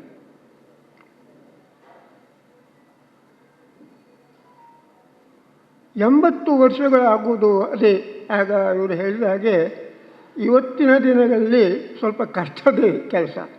60 ವರ್ಷಗಳ ನಂತರದ್ದೆಲ್ಲ ಬೋನಸ್ ಅಂತೇಳಿ ನಾವು ಹೇಳ್ತಾ ಇರ್ತೇವೆ. ಆ ಬೋನಸ್ ಪೀರಿಯಡ್ನಲ್ಲಿ ನಮ್ಮ ಲಕ್ಷ್ಮೀನಾರಾಯಣ ಭಟ್ರು ಇದ್ದಾರೆ. ಇದೆಲ್ಲ ಒಂದು ಯೋಗ ಇದ್ದ ಹಾಗೆ ಅಂತ ಅನಿಸ್ತಾ ಇದೆ. ಲಕ್ಷ್ಮೀನಾರಾಯಣ ಭಟ್ರು ನನ್ನ ಸಮವಯಸ್ಕರು, ಜೊತೆಗೆ ಆದ್ದರಿಂದ ಅವರು ನನ್ನ ಸ್ನೇಹಿತರು. ಅವರು ನಮ್ಮ ಕುಲೋಪುರೋಹಿತರು, ಆದ್ದರಿಂದ ಅವರು ನನಗೆ ಗುರುಗಳು ಹೌದು. ಎಷ್ಟು ವಿಚಿತ್ರ ಅಂದರೆ ನಮ್ಮ ಮನೆಯ ಕುಲದೇವತೆ ದೇವರು ಕೂಡ ಲಕ್ಷ್ಮೀನಾರಾಯಣರು, ನಮ್ಮ ಗುರುಗಳು ಲಕ್ಷ್ಮೀನಾರಾಯಣರು, ನನ್ನ ಮನೆ ದೇವರು ಕೂಡ ಲಕ್ಷ್ಮೀನಾರಾಯಣ. ಈ ರೀತಿಯ ಏನೋ ಒಂದು ಹೊಂದಾಣಿಕೆ ನಡೀತಾ ಇದೆ. ಎಷ್ಟು ವಿಚಿತ್ರವಾದಂಥ ಯೋಗ ನನಗೆ ಅರ್ಥ ಆಗ್ತಾ ಇಲ್ಲ. ಕೆಲವು ವರ್ಷಗಳ ಹಿಂದೆ ಇಲ್ಲಿ ಇವರ ಹಿರಿಯರಾದಂಥ ತಂದೆಯವರಾದಂಥ ನಮ್ಮ ಪುರೋಹಿತರಾಗಿದ್ದಂಥ ಮಹಾಲಿಂಗೇಶ್ವರ ಭಟ್ರ ಒಂದು ಸನ್ಮಾನವೂ ಆಯಿತು. ಅದ್ರ ಜೊತೆಗೆ ನಂತರ ಅವರ ಬಗ್ಗೆ ಒಂದು ಸಂಸ್ಮರಣ ಗ್ರಂಥವಾಗಿ ಪೂರ್ವಾಪರ ಎನ್ನುವಂಥ ಪುಸ್ತಕವು ಪ್ರಕಟ ಆಯಿತು. ಅದನ್ನು ಕೂಡ ಬಿಡುಗಡೆ ಮಾಡಿದವ ನಾನೇ. ಆಮೇಲೆ ಸರೋಜಿನಿ ಅವರ ನೆನಪಿನ ಒಂದು ಟ್ರಸ್ಟ್ ಪ್ರಾರಂಭ ಆಯಿತು. ಯಾಕೆಂದರೆ ಅವರ ನೆನಪಿನಲ್ಲಿ ಅವರು ಹೇಳಿರಲ್ಲ, ಸತ್ತವರು ನಾವಲ್ಲ ನೀವು ಎಂದು ಅಂತೇಳಿ ಮಾಸ್ತಿಯವರೊಂದು ಪದ್ಯ ಹೇಳ್ತಾರೆ. ಹಳಬರು ನಿಜವಾಗಿ ಸಮಾಜಕ್ಕೆ ಯೋಗ್ಯವಾದಂಥ ಕೆಲಸ ಮಾಡಿದವರು ಎಂದೂ ಸಾಯೋದಿಲ್ಲ. ಪಂಪ ನನ್ನ ಜೊತೆಗೆ ಇದ್ದಾನೆ, ಕುಮಾರವ್ಯಾಸ ನನ್ನ ಜೊತೆಗೆ ಇದ್ದಾನೆ, ಕುವೆಂಪು ನನ್ನ ಜೊತೆಗೆ ಇದ್ದಾರೆ. ಇವತ್ತಿರುವಂಥ ಎಷ್ಟೋ ಜನರು ನನಗೆ ಗೊತ್ತೇ ಇಲ್ಲ, ಅವರು ಇದ್ದಾರೆ ಅಂತಲೂ ಗೊತ್ತಿಲ್ಲ. ಹಾಗಾಗಿ ಒಬ್ಬ ವ್ಯಕ್ತಿಯ ಇರುವಿಕೆಯನ್ನು ಗುರುತಿಸುವುದು ಇಂಥ ಒಂದು ಕೆಲಸಗಳ ಮೂಲಕ ಒಂದು ಟ್ರಸ್ಟ್ ಮಾಡಿದ್ದಾರೆ. ಅದರ ಆರಂಭದ ಒಂದು ಕೆಲಸವು ನನ್ನ ಕೈಯಿಂದಲೇ ಮಾಡಿಸಿದ್ರು. ಅಷ್ಟು ಮಾತ್ರ ಅಲ್ಲ, ಆ ಟ್ರಸ್ಟಿನ ಗೌರವ ಸದಸ್ಯನಾಗಿ ಕೂಡ ನನ್ನನ್ನು ಸೇರಿಕೊಟ್ಟಿದ್ರು. ಅದಾದಮೇಲೆ ಎಷ್ಟೋ ಕಾರ್ಯಗಳು ಟ್ರಸ್ಟಿನ ವತಿಯಿಂದ ಇಲ್ಲಿ ನಡೀತಾ ಬಂದಿವೆ. ನಮ್ಮ ಡಾಕ್ಟ್ರು ಅನೇಕ ರಕ್ತದಾನ ಶಿಬಿರಗಳನ್ನು ಪುಸ್ತಕ ಪ್ರಕಟಣೆ ಮೂಲಕವಾಗಿ ಕೆಲಸಗಳನ್ನು ಮಾಡ್ತಾ ಇದ್ದಾರೆ. ಒಂದು ವಿಚಿತ್ರ ನೋಡಿ, ಪೂರ್ವಾಪರ ಎನ್ನುವಂಥ ಹಿರಿಯರಾದಂಥ ಮಾಲಿಂಗೇಶ್ವರ ಪುಸ್ತಕವನ್ನು ನಾನು ಬಿಡುಗಡೆ ಮಾಡಿದ್ದೇನೆ. ನನ್ನ ಸಮಕಾಲೀನರಾದಂಥ ಲಕ್ಷ್ಮೀನಾರಾಯಣ ಭಟ್ರ ಒಂದು ಗೌರವ ಗ್ರಂಥವನ್ನು ನಾನು ಈಗ ಬಿಡುಗಡೆ ಮಾಡ್ತಾ ಇದ್ದೇನೆ. ಬಹುಶಃ ಮುಂದೆಗೆ ಮಹೇಶ್ವರ ಅಥವಾ ಮುರಳಿ ಚೂಂತರು ಅವರ ಬಗ್ಗೆ ಒಂದು ಗೌರವ ಗ್ರಂಥ ಆರಂಭವಾಗಬಹುದು, ಮಾಡಬಹುದು. ಇಲ್ಲಿ ಅದರ ಬಿಡುಗಡೆಯ ಭಾಗ್ಯವೂ ನನಗೆ ದೊರಕಬಹುದು ಅಂತೇಳಿ ನಾನು ಭಾವಿಸ್ತಾ ಇದ್ದೇನೆ. ಯಾಕೆ ಒಂದು ವಿಶಿಷ್ಟ ನೋಡಿ, ಒಂದು ಮನೆತನದಲ್ಲಿ ತಂದೆ, ಹಿರಿಯರು, ಅಜ್ಜ, ತಂದೆ, ಆಮೇಲೆ ಆ ನಂತರದ ಈ ಇಬ್ಬರು ಮಕ್ಕಳು. ನಾಗೇಶ್ವರ್ ನನಗೆ ಹೆಚ್ಚು ಪರಿಚಯ ಇಲ್ಲ, ಆದ್ದರಿಂದ ನಾನು ಅವರ ಹೆಸರಲ್ಲಿ ಅಷ್ಟು ಅಲ್ಲ. ಈ ಇಬ್ಬರ ಪರಿಚಯ ನನಗೆ ಚೆನ್ನಾಗಿರುವ ಕಾರಣ ಹೇಳೋದು, ಇವರಿಬ್ಬರು ಬೇರೆ ಬೇರೆ ಅವರವರ ಕ್ಷೇತ್ರಗಳಲ್ಲಿ ಅದ್ಭುತವಾದಂಥ ಕೆಲಸಗಳನ್ನು ಮಾಡ್ತಾ ಇದ್ದಾರೆ. ಡಾಕ್ಟರ್ ಮುರಳಿಯವರಂತೂ ನನಗೆ ಅವರು ಡಾಕ್ಟ್ರು ಅಂತ ಹೇಳೋದಕ್ಕಿಂತ ಹೆಚ್ಚಾಗಿ ಲೇಖಕರು ಅಂತ ಪರಿಚಯ ನನಗೆ, ಸಮಾಜ ಸೇವಾ ಕರ್ತರು ಅಂತ ಹೇಳೋದು ನನಗೆ ಹೆಚ್ಚು ಪರಿಚಯ. ಇಲ್ಲಿ ಒಂದಲ್ಲ ಒಂದಿನ ಅವರಿಗೆ ಒಂದು ಗೌರವ ಸನ್ಮಾನ ಸಲ್ಲಿಸಲೇಬೇಕು. ಮಹೇಶ್ವರವಾಗಿ ದೇವಸ್ಥಾನದ ಅಭಿವೃದ್ಧಿ ಕಾರ್ಯದಲ್ಲಿ ತುಂಬ ಕೆಲಸಗಳು ಮಾಡ್ತಾ ಇದ್ದಾರೆ. ಅವರು ಅಂಥ ಒಂದು ಸಮಾಜದ ಗೌರವಕ್ಕೆ ಅರ್ಹರು. ಅವರಿಗೆ ಬೇಕಾಗಲ್ಲ, ಅದು ಸಮಾಜ ತನ್ನ ಋಣವನ್ನು ತೀರಿಸಿಕೊಳ್ಳಿಕ್ಕೆ ಇಂಥ ಒಬ್ಬರು ಹಿರಿಯರ ಬಗ್ಗೆ ನಾವು ಗೌರವವನ್ನು ಸಲ್ಲಿಸಬೇಕು ಅಂತ ಹೇಳೋದು ನನ್ನ ಮುಖ್ಯವಾದಂಥ ಆಶಯ. ಈ ಪುಸ್ತಕದಲ್ಲಿ 63 ಜನ ಅವರ ಮನೆಯವರೆಲ್ಲ ಬರೆದಿದ್ದಾರೆ. ಅವರ ಮನೆಯವರು, ಅವರ ಕುಟುಂಬದವರು, ಅವರ ಶಿಷ್ಯವರ್ಗಕ್ಕೆ ಸೇರಿದವರು ಮತ್ತು ಅವರ ಅಭಿಮಾನಿಗಳು, ಆಪ್ತರೂ ಆಗಿರುವಂಥ ಬೇರೆ ಬೇರೆ ಕಡೆಗಳ ಅನೇಕ ಜನ ಈ ಗ್ರಂಥದಲ್ಲಿ ಲಕ್ಷ್ಮೀನಾರಾಯಣ ಭಟ್ಟ ಅವರ ಕುರಿತಾದ ತಮ್ಮ ಅನಿಸಿಕೆಗಳನ್ನು ಇಲ್ಲಿ ವ್ಯವಸ್ಥೆಪಡಿಸಿದ್ದಾರೆ. ಆ ಎಲ್ಲ ಲೇಖನಗಳು ಅವರ ಬಗ್ಗೆ ಎಂಥ ಒಂದು ಗೌರವ, ಅಭಿಮಾನ, ಪ್ರೀತಿ, ವಿಶ್ವಾಸಗಳು ಇವೆ ಎಂಬುದನ್ನು ತೋರ್ಪಡಿಸಿಕೊಳ್ಳುವಂಥ ಲೇಖನಗಳು. ಈ 63 ಜನ ಇರುವಂಥ ಲೇಖನ ಇರುವಂಥ ಈ ಪುಸ್ತಕಕ್ಕೆ ಅದ್ಭುತವಾದಂಥ ಒಂದು ಮುನ್ನುಡಿಯನ್ನು ನಮ್ಮ ಹಿರಿಯ ಲೇಖಕಿಯಾದಂಥ ಭುವನೇಶ್ವರಿ ಹೆಗಡೆ ಅವರು ಬರೆದಿದ್ದಾರೆ. ಅಶೀದಿಗೊಂದು ರಶೀದಿ ಅಂತೇಳಿ. ಆ ರಶೀದಿ ಬಹಳ ಆಪ್ತವಾದದ್ದು, ಅದ್ಭುತವಾದದ್ದು, ಬಹಳ ಆಪ್ತವಾಗಿ ಇರುವ, ಪ್ರೀತಿಯಿಂದ ಇರುವಂಥದ್ದು. ಕೊನೆಯಲ್ಲಿ ಅನುಬಂಧವಾಗಿ ಅವರ ವಿಶ್ವರೂಪ, ಒಂದು ರೀತಿ ನಾನು ಹೇಳ್ತೇನೆ, ಲಕ್ಷ್ಮೀನಾರಾಯಣ ಭಟ್ರ ಒಂದು ವಿಶ್ವರೂಪ ಇಲ್ಲಿ ಇದೆ. ಕೊನೆಯ ಪುಟಗಳಲ್ಲಿ ಅನುಬಂಧವಾಗಿ ಅನೇಕ ರೀತಿಯ ಅವರು ಭಾಗವಹಿಸಿದಂಥ ಕಾರ್ಯಕ್ರಮಗಳು, ಅವರ ವಿವಿಧ ರೂಪಗಳ ಒಂದು ಚಿತ್ರಪಟ, ಒಂದು ಇಡೀ ಚಿತ್ರಶಾಲೆಯಾಗಿ ಇಡೀ ಅವರು ನಡೆದು ಬಂದ ದಾರಿಯನ್ನು ಗುರುತಿಸುವಂಥ ರೀತಿಯಲ್ಲಿ ಇದೆ. ಅದರ ಜೊತೆಗೇನೆ ಸರೋಜಿನಿ ಟ್ರಸ್ಟ್ ಏನು ಮಾಡಿದೆ ಅಂತ ಅನೇಕರು ಕೇಳ್ಬೋದು. ಊರಿನಲ್ಲಿ ನಮಗೆ ಹೆಚ್ಚು ಪರಿಚಯ ಇರಲಿಕ್ಕಿಲ್ಲ. ಆದರೆ ಸರೋಜಿನಿ ಟ್ರಸ್ಟ್ ಏನು ಮಾಡಿದೆ, ಎಷ್ಟು ಕೆಲಸಗಳನ್ನು ಮಾಡಿದೆ ಈ ಕೆಲವು ವರ್ಷಗಳಲ್ಲಿ ಅಂತ ಹೇಳೋದಕ್ಕೆ ದಾಖಲೆಯಾಗಿ ಅವೆಲ್ಲದರ ವಿವರಗಳು ಈ ಪುಸ್ತಕದಲ್ಲಿ ಇದೆ. ಹಾಗಾಗಿ ಈ ಇಡೀ ಪುಸ್ತಕ ಚೂಂತಾರು ಮನೆತನದ ಹಿರಿಯರು ಮಾಡಿದಂಥ ಕೆಲಸಗಳು ಮತ್ತು ಮುಂದೆಗೆ ಮಾಡಬಹುದಂಥ ಕೆಲಸಗಳನ್ನು ಸೂಚಿಸುವಂತೆ ಈ ಪುಸ್ತಕ ಇದೆ. ನಾನು ಅದರ ಲೇಖನಗಳ ಬಗ್ಗೆ ವಿವರಗಳನ್ನು ನಾನು ಹೇಳ್ತಾ ಹೋಗೋದಿಲ್ಲ, ಯಾಕಂದರೆ ನಾನು ಹೇಳಿ ಮತ್ತು ನೀವೇನು ಓದ್ತೀರಾ, ನೀವು ಓದಬೇಕು ಅಂತ ನಾನು ಏನು ಹೇಳ್ಬಾರ್ದು, ಇಷ್ಟಿದೆ ಅಂತಷ್ಟೇ. ಅದನ್ನು ಮಾತ್ರ ನಾನು ಹೇಳ್ತಾ ಇದ್ದೇನೆ. ಮುಖ್ಯವಾಗಿ ಕಾಣಿಸ್ತಾ ಇರೋದು ಅವ್ರ ಬಗ್ಗೆ, ಅವರ ಇಚ್ಛೆಗಳು, ಅವರ ಹಿರಿತನಗಳು, ಅದ್ರ ಜೊತೆಗೆ ಅವರ ದೌರ್ಬಲ್ಯಗಳನ್ನು ಕೂಡ ಇಲ್ಲಿ ಅನೇಕ ಲೇಖನಗಳು ಹೇಳ್ತಾರೆ. ಮನುಷ್ಯ ಸಹಜವಾದಂಥ ಕೆಲವು ದೌರ್ಬಲ್ಯ ಪ್ರತಿಯೊಬ್ಬ ಮನುಷ್ಯನಿಗೆ ಇರ್ತಾರೆ. ಆ ದೌರ್ಬಲ್ಯ ಯಾವುದೂ ಇಲ್ಲದೆ ಹೋದರೆ ಅವ ದೇವರೇ ಆಗಿಬಿಡ್ತಾರೆ. ದೇವರಲ್ಲಿ ಕೂಡ ದೌರ್ಬಲ್ಯಗಳಿವೆ ಅಂತ ಹೇಳ್ತಾರೆ. ಹಾಗಿರುವಾಗ ನಮ್ಮಂಥ ಸಾಮಾನ್ಯ ಹೂಲು ಮಾನವೀಯರು. ಆದರೆ ಅವರು ಹಿಡಿದಂಥ ವೃತ್ತಿಯಲ್ಲಿ ಅವರು ತೋರಿಸಿದಂಥ ನಿಷ್ಠೆ, ಅದರಲ್ಲಿರುವಂಥ ಒಂದು ಸರಿಯಾದಂಥ ತಿಳುವಳಿಕೆ, ಇವುಗಳ ಬಗ್ಗೆ ಇಲ್ಲಿ ಅನೇಕರು ಕೊಂಡಾಡಿದ್ದಾರೆ. ಇದು ನಿಜಕ್ಕೂ ವಿಶೇಷವಾದಂಥ ಒಂದು ಸಂಗತಿ. ಸಾಮಾನ್ಯವಾಗಿ ನಮಗೆಲ್ಲರಿಗೂ ಗೊತ್ತು, ದೀಪದಡಿ ಕತ್ತಲೆ ಅಂತೇಳಿ ನೀವು ಮಾತು ಕೇಳಿದ್ದೀರ ಅನೇಕರು. ಅಥವಾ ಹಿತ್ತಲ ಗಿಡ ಮದ್ದಲ್ಲ ಅಂತೇಳಿ. ಅಥವಾ ಇನ್ನೂ ಒಂದು ಮಾತು ಹೇಳಿದ್ರೆ, ಸಂಸ್ಕೃತದಲ್ಲಿ ಒಂದು ಮಾತಿದೆ, ರಾಜನಿಗೆ ಅವನ ಊರಿನಲ್ಲಿ ಮಾತ್ರ ಗೌರವ, ವಿದ್ವಾಂಸರಿಗೆ ಸರ್ವತ್ರ ಗೌರವ ಅಂತ ಹೇಳುವ ಮಾತಿದೆ. ಲಕ್ಷ್ಮೀನಾರಾಯಣ ಭಟ್ರ ಪುಣ್ಯವಲ್ಲದು. ಅವರಿಗೆ ಸರ್ವತ್ರವೂ ಗೌರವ ಸಿಕ್ಕಿದೆ, ಅವರ ಊರಿನಲ್ಲಿ ಕೂಡ ಗೌರವ ಸಿಗ್ತಾ ಇದೆ. ತನ್ನ ಊರಿನಲ್ಲಿ ತಾನು ಬಾಳಿ ಬದುಕಿದ ಊರಿನಲ್ಲಿ ಯಾವನಿಗೆ ಒಂದು ಇಂಥ ಗೌರವ ಸಿಗ್ತದೋ ಅವರ ಜೀವನ ನಿಜಕ್ಕೂ ಒಂದು ಪಾವನವೂ ಒಂದು ಸಾರ್ಥಕವೂ ಆಗುವಂಥದ್ದು. ಅಂಥ ಒಂದು ಹಿರಿಮೆ ಇರುವಂಥ ನನ್ನ ಗೆಳೆಯನು, ನನ್ನ ಗುರು ಆಗಿರುವಂಥ ಲಕ್ಷ್ಮೀನಾರಾಯಣ ಭಟ್ರಿ ನಾನೇನು ಹೇಳೋದಕ್ಕೆ ಸಾಧ್ಯ? ಏನು ಹೇಳೋದಕ್ಕಿಲ್ಲ. ಜೀವೇಮ ಶರದಂ ಶತಃ ಅಂತ.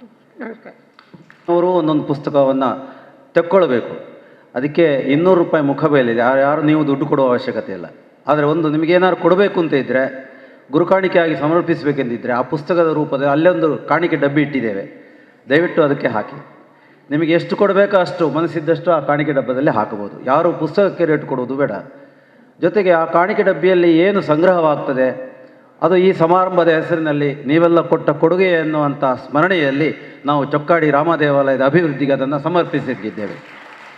ಅದರಲ್ಲಿ ಸಿಕ್ಕಿದ ಅಷ್ಟೂ ಮೊತ್ತವು ರಾಮದೇವಾಲಯಕ್ಕೆ, ರಾಮದೇವರಿಗೆ ಸಮರ್ಪಣೆ ಆಗ್ತದೆ. ಹಾಗಾಗಿ ನಿಮ್ಮ ಕೊಡುಗೆಯೂ ಸಲ್ಲುತ್ತದೆ ಎನ್ನುವಂಥ ಒಂದು ವಿನಂತಿಯೊಂದಿಗೆ ಈ ಪ್ರಕಟಣೆಯನ್ನು ನೀಡ್ತಾ ಇದ್ದೇನೆ.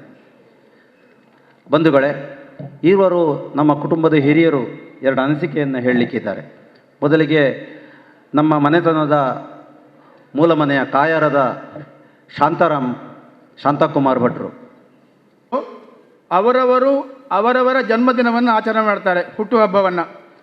ಇಲ್ಲಿ ಹೇಗೆ ಅಂತ ಹೇಳಿದರೆ, ಅಣ್ಣನವರ ಅಂದರೆ ಲಕ್ಷ್ಮೀನಾರಾಯಣ ಭಟ್ರ 80ನೇ ವರ್ಷದ ಜನ್ಮದಿನವನ್ನು ನಾವೆಲ್ಲರೂ ಸೇರಿ ಆಚರಿಸುವಂಥದ್ದು. ಇದೊಂದು ವಿಶೇಷವಾದಂತಹ ಸಂಭ್ರಮ. ಅದಕ್ಕೆ ಒಂದು ಉತ್ಸವ ರೀತಿಯಲ್ಲಿ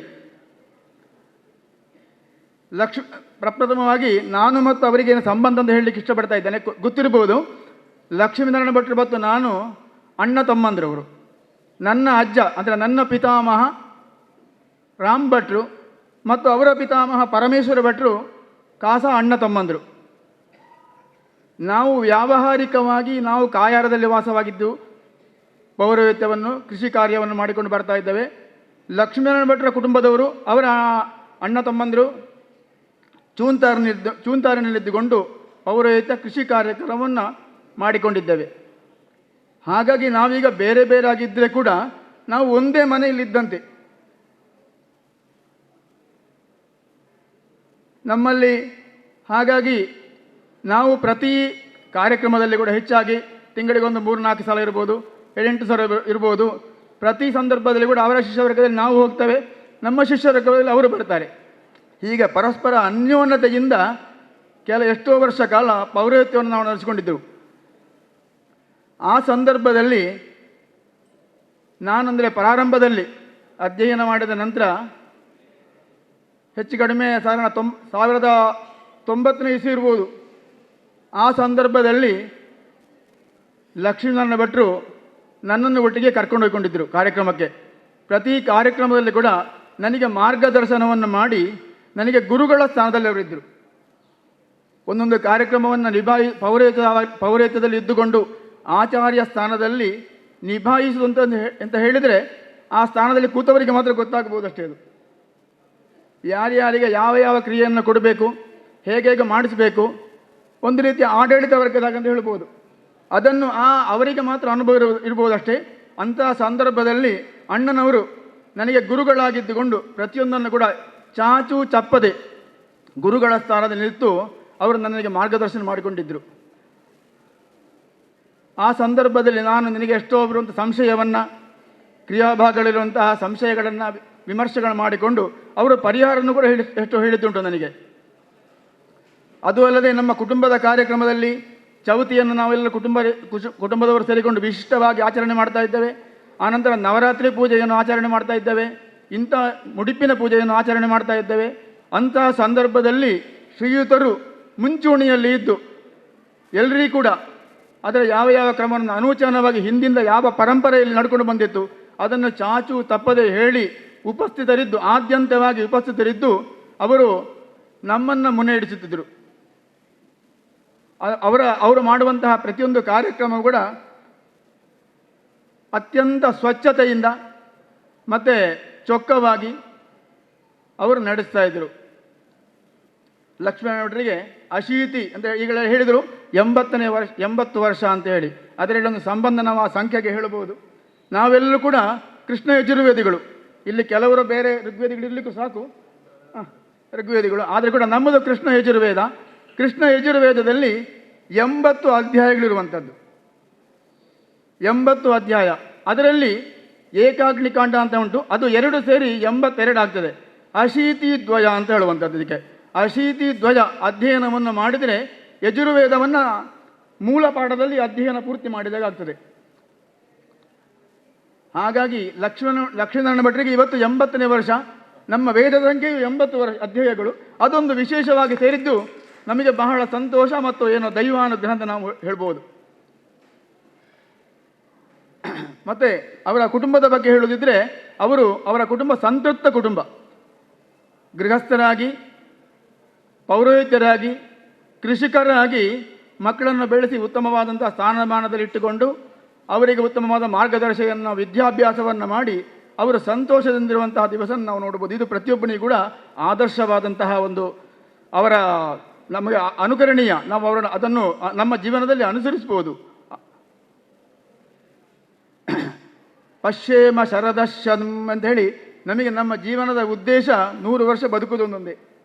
ಹಾಗೆ ಆ ವೇದೋಕ್ತ ಮಾತಿನಂತೆ, ಶ್ರುತಿವಾಕ್ಯದಂತೆ ಪರಮಾತ್ಮ ಶ್ರೀಯುತರಿಗೆ ಉತ್ತಮವಾದಂತಹ ಆರೋಗ್ಯ ಭಾಗ್ಯದೊಂದಿಗೆ ಅವರಿಗೆ 100 ವರ್ಷ 100 ಶರದೃತನ್ನು ಕಾಣುವಂತಾಗಲಿ ಅಂತ ಹೇಳ್ತಾ, ನಾನು ಅವರಿಗೆ ಸಾಷ್ಟಾಂಗ ನಮಸ್ಕಾರ ಮಾಡಿಕೊಂಡು ನನಗೆ ಕೊಟ್ಟಂಥ ಈ ಅವಕಾಶಕ್ಕೆ ನಿಮಗೆಲ್ಲರಿಗೆ ವಂದಿಸಿಕೊಂಡು ಆ ಪ್ರಭು ರಾಮಚಂದ್ರನ ಧ್ಯಾನ ಮಾಡಿಕೊಂಡು ನನಗೆ ಕೃತಜ್ಞತೆಯನ್ನು ಅರ್ಪಿಸ್ತಾ ಇದ್ದೇನೆ ಅಂತೇಳಿ ಹೇಳ್ತಾರೆ. ಅಂದರೆ ಮಹಾಲಿಂಗೇಶ್ವರ ಭಟ್ರಿಗೆ 2 ವಿವಾಹ ಆಗಿದೆ. ಮೊದಲ ವಿವಾಹ ಸುಬ್ರಹ್ಮಣ್ಯದಿಂದ, ಕಟ್ಟಿಗೆ ಸುಬ್ಬಪ್ಪ ರಾಧಾಕೃಷ್ಣರ ಸಹೋದರಿಯರು. 2ನೇ ವಿವಾಹದಲ್ಲಿ ನಾವು ಸಾವಿತ್ರಿ ಅಂದರೆ ಪೋನಡ್ಕ ಮನೆತನದ ಗಣಪಯ್ಯರ ಪುತ್ರಿ. ಅದರಲ್ಲಿ 5 ಜನ. ಅವರು ಏಕೈಕ ಪುತ್ರ ಆ ತಾಯಿಯಲ್ಲಿ. 7ನೇ ವಯಸ್ಸಿನಲ್ಲಿ ತಾಯಿ ತೀರಿ ಹೋಗಿದ್ದಾರೆ. ಆಮೇಲೆ ನಮ್ಮ ತಾಯಿಯೇ ಅವರ ತಾಯಿಯ ಹಾಗೆ ಬೆಳೆಸಿ ನೋಡಿಕೊಂಡು, ಮತ್ತು ಅವರ ವಿವಾಹ, ಅವರ ಮಕ್ಕಳ ಜನನ, ಬಾಲ್ಯ ಎಲ್ಲ ಒಟ್ಟಿಗೆ ಕೂಡು ಕುಟುಂಬದಲ್ಲೇ ನಡೆದದ್ದು. ಆಮೇಲೆ ವ್ಯಾವಹಾರಿಕವಾಗಿ ನಾವು ಬೇರೆ ಬೇರೆ ಆಗಿದ್ದರೂ ಕೂಡ ಭಾವನಾತ್ಮಕವಾಗಿ ನಾವು ಒಂದಾಗಿ ಇದ್ದೇವೆ. ಇಂಥ ಸಂದರ್ಭದಲ್ಲಿ ನನ್ನ ಹಿರಿಯಣ್ಣ, ಅವರ ಸಹೋದರ ಪರಮೇಶ್ವರ ಭಟ್ರು ಬಹಳ ಸಮಕಾಲೀನವಾಗಿ ಮತ್ತು ಜೊತೆಯಲ್ಲಿ ವ್ಯಾವಹಾರಿಕವಾಗಿ ಕೌಟುಂಬಿಕವಾಗಿ ನಡೆಸಿದಂತಹ ಪರಮೇಶ್ವರ ಭಟ್ರು 2 ಅನಿಸಿಕೆಯನ್ನು ಹೇಳಲಿಕ್ಕೆ ಇಚ್ಛೆ ಪಡ್ತಾ ಇದ್ದಾರೆ. ಅವರಿಂದ ಈಗ ಅನಿಸಿಕೆ. ನಮ್ಮ ತೀರ್ಥರೂಪ ಸಮಾನರಾದ ಅಣ್ಣನ ಪಾದಕ್ಕೆ ವಂದಿಸುತ್ತಾ, ಇವತ್ತಿನ ಸಭಾ ಅಧ್ಯಕ್ಷತೆಯನ್ನು ಅಲಂಕರಿಸಿದ ಆತ್ಮೀಯರಾದ ನೀರುಬಿದಿರೆ ಶಂಕರ ಭಟ್ರೆ,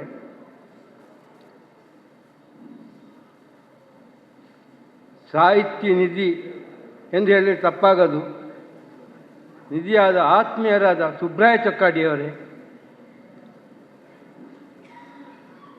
ಹಾಗೂ ಯಕ್ಷಗಾನ ತಾಳಮದ್ದಲೆಯಲ್ಲಿ ಪ್ರಭಾವವನ್ನು ಬೀರಿದಂಥ ಪ್ರಭಾಕರ ಜೋಶಿಯರೇ, ವೇದಿಕೆಯಲ್ಲಿರುವ ಎಲ್ಲ ಗಣ್ಯರೇ, ಬಂದಂಥ ಎಲ್ಲ ಬಂಧುಗಳೇ, ಈ ದಿವಸ ನಮಗೆಲ್ಲ ಸಂತೋಷದ ದಿವಸವಾಗಿದೆ. ಈ ದಿವಸ ನನ್ನ ಹುಟ್ಟುಹಬ್ಬ.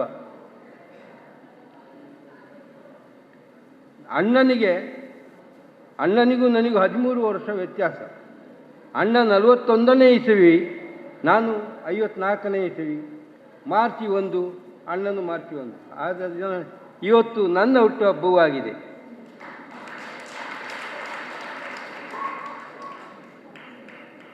ಅಣ್ಣ ಮತ್ತು ನನಗೆ, ನಾನು ಅಣ್ಣನಿಗೆ ಒಂದು ಸೈಕಲ್ ಇತ್ತು ಶಿಷ್ಯವರ್ಗಕ್ಕೆ ಹೋಗಲಿಕ್ಕೆ, ಅದು ನೆನಪು ಬರ್ತಾ ಇತ್ತು. ಮತ್ತೊಂದು ನಷ್ಟೆ ಎಳೆಯುವ ಅಭ್ಯಾಸವೂ ಇತ್ತು. ಮತ್ತೆ ಒಂದು ಇಸ್ಪೇಟ್ ಆಟ ಆಡ್ತಿದ್ದೆವು ನಾವು ಒಟ್ಟಿಗೆ, ಅಣ್ಣ ತಮ್ಮಂದು ಕೂತು ತಂದೆಯನ್ನು ಕೂರ್ತಿದ್ದು. ಲೆಕ್ಕಾಚಾರದ ಆಟ ಅವರದ್ದು, ನನ್ನ ಅಣ್ಣಂದು.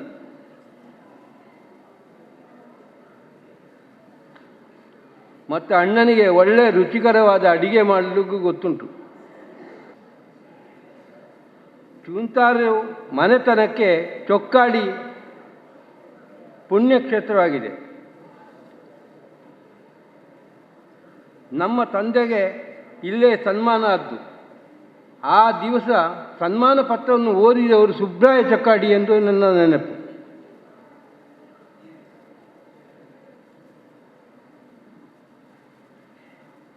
ಇನ್ನೊಂದು ವಿಷಯವನ್ನು ನಿಮ್ಮ ಮುಂದೆ ಇಡಲು ಬಯಸುತ್ತೇನೆ.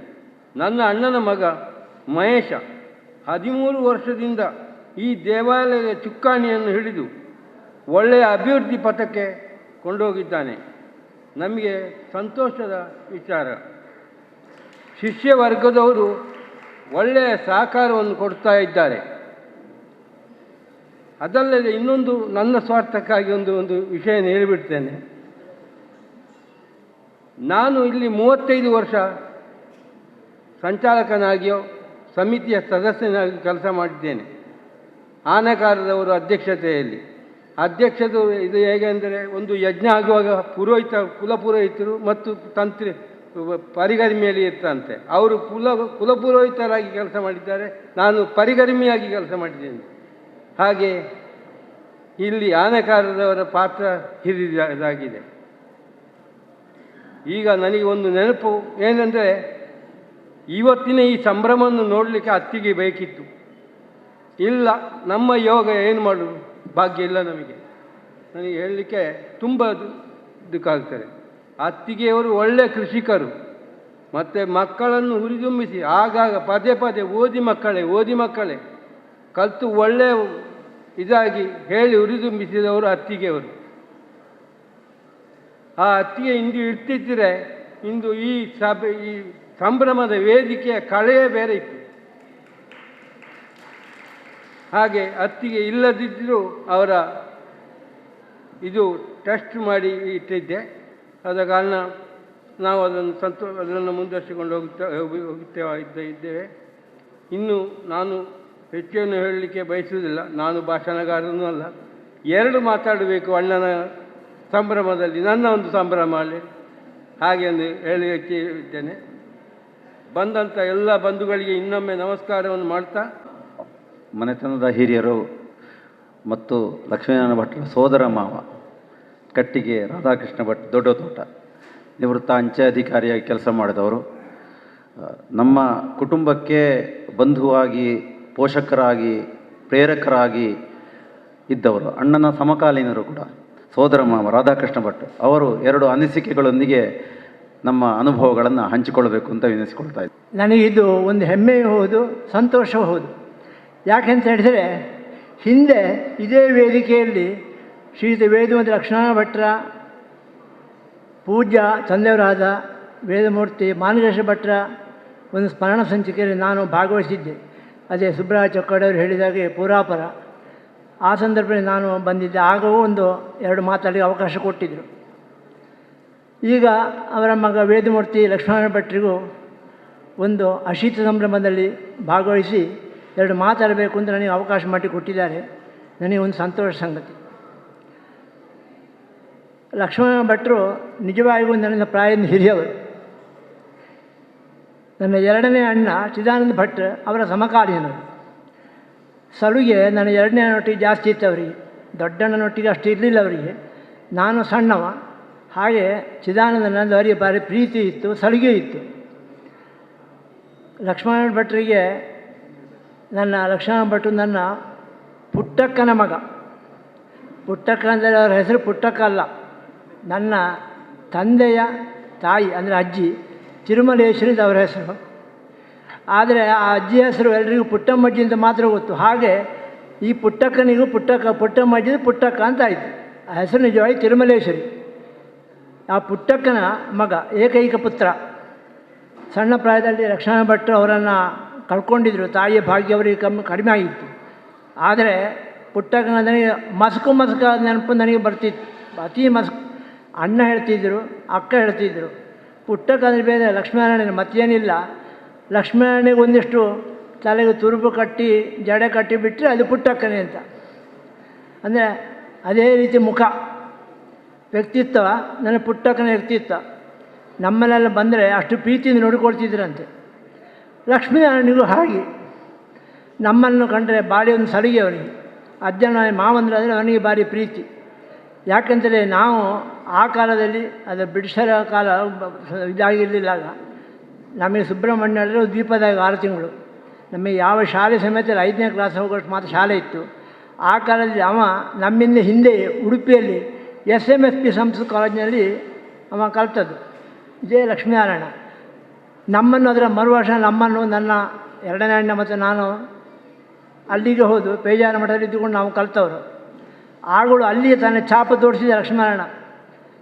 ಅಲ್ಲಿ ಇದ್ದವರಿಗೆ ಅಲ್ಲಿ ಮಾದ್ದವರು ಶಿವಳ್ಳಿಯವರು, ಅದು ಅವರಲ್ಲಿಯೂ ನಾವು ಹೇಗಿದ್ದೇವೆ, ನಾವು ಹೇಗಿರಬೇಕು ಕೆಲವು ವಿಷಯವನ್ನು ನಮಗೆ ಕಳಿಸಿಕೊಟ್ಟ ಒಂದು ಮಟ್ಟಿಗೆ ಗುರು ಅಂತ ಹೇಳ್ಬೋದು.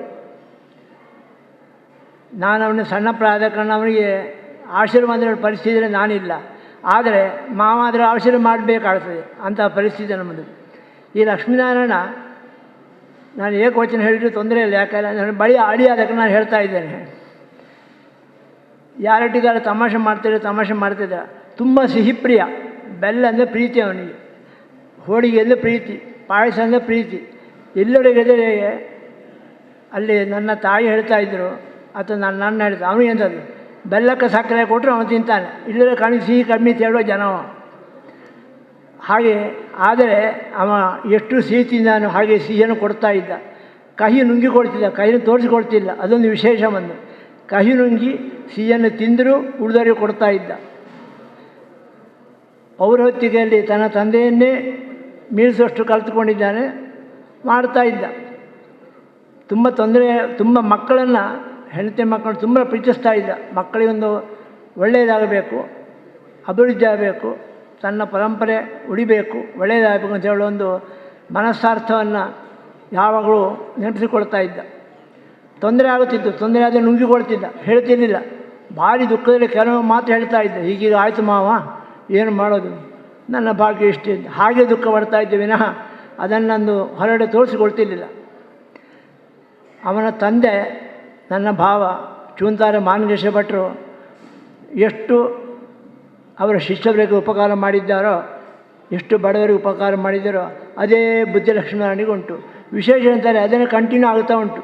ಚಿಪ್ ಆಫ್ ಫುಡ್ ಬಾಕ್ಸ್ ಅಂದರೆ ಅವರ ಮಕ್ಕಳಾದರು, ಲಕ್ಷ್ಮೀ ಭಟ್ರ ಮಕ್ಕಳಾದರು, ಮಹೇಶ್ ಆಗಲಿ, ಮುರಳಿ ಆಗಲಿ, ನಾಗೇಶ್ ಆಗಲಿ, ಯಾರೇ ಆಗಲಿ ಅದನ್ನು ಕಂಟಿನ್ಯೂ ಮಾಡ್ತಾಯಿದ್ರು. ಒಂದಲ್ಲ ಒಂದು ರೀತಿಯಲ್ಲಿ ಸಾಮಾಜಿಕ ಬದ್ಧತೆಯನ್ನು ತೋರಿಸಿ ಅದರಲ್ಲಿ ಮಾಡ್ತಾಯಿದ್ದೆ. ಅದು ಅವನ ಪುಣ್ಯ, ನಮ್ಮ ಪುಣ್ಯ.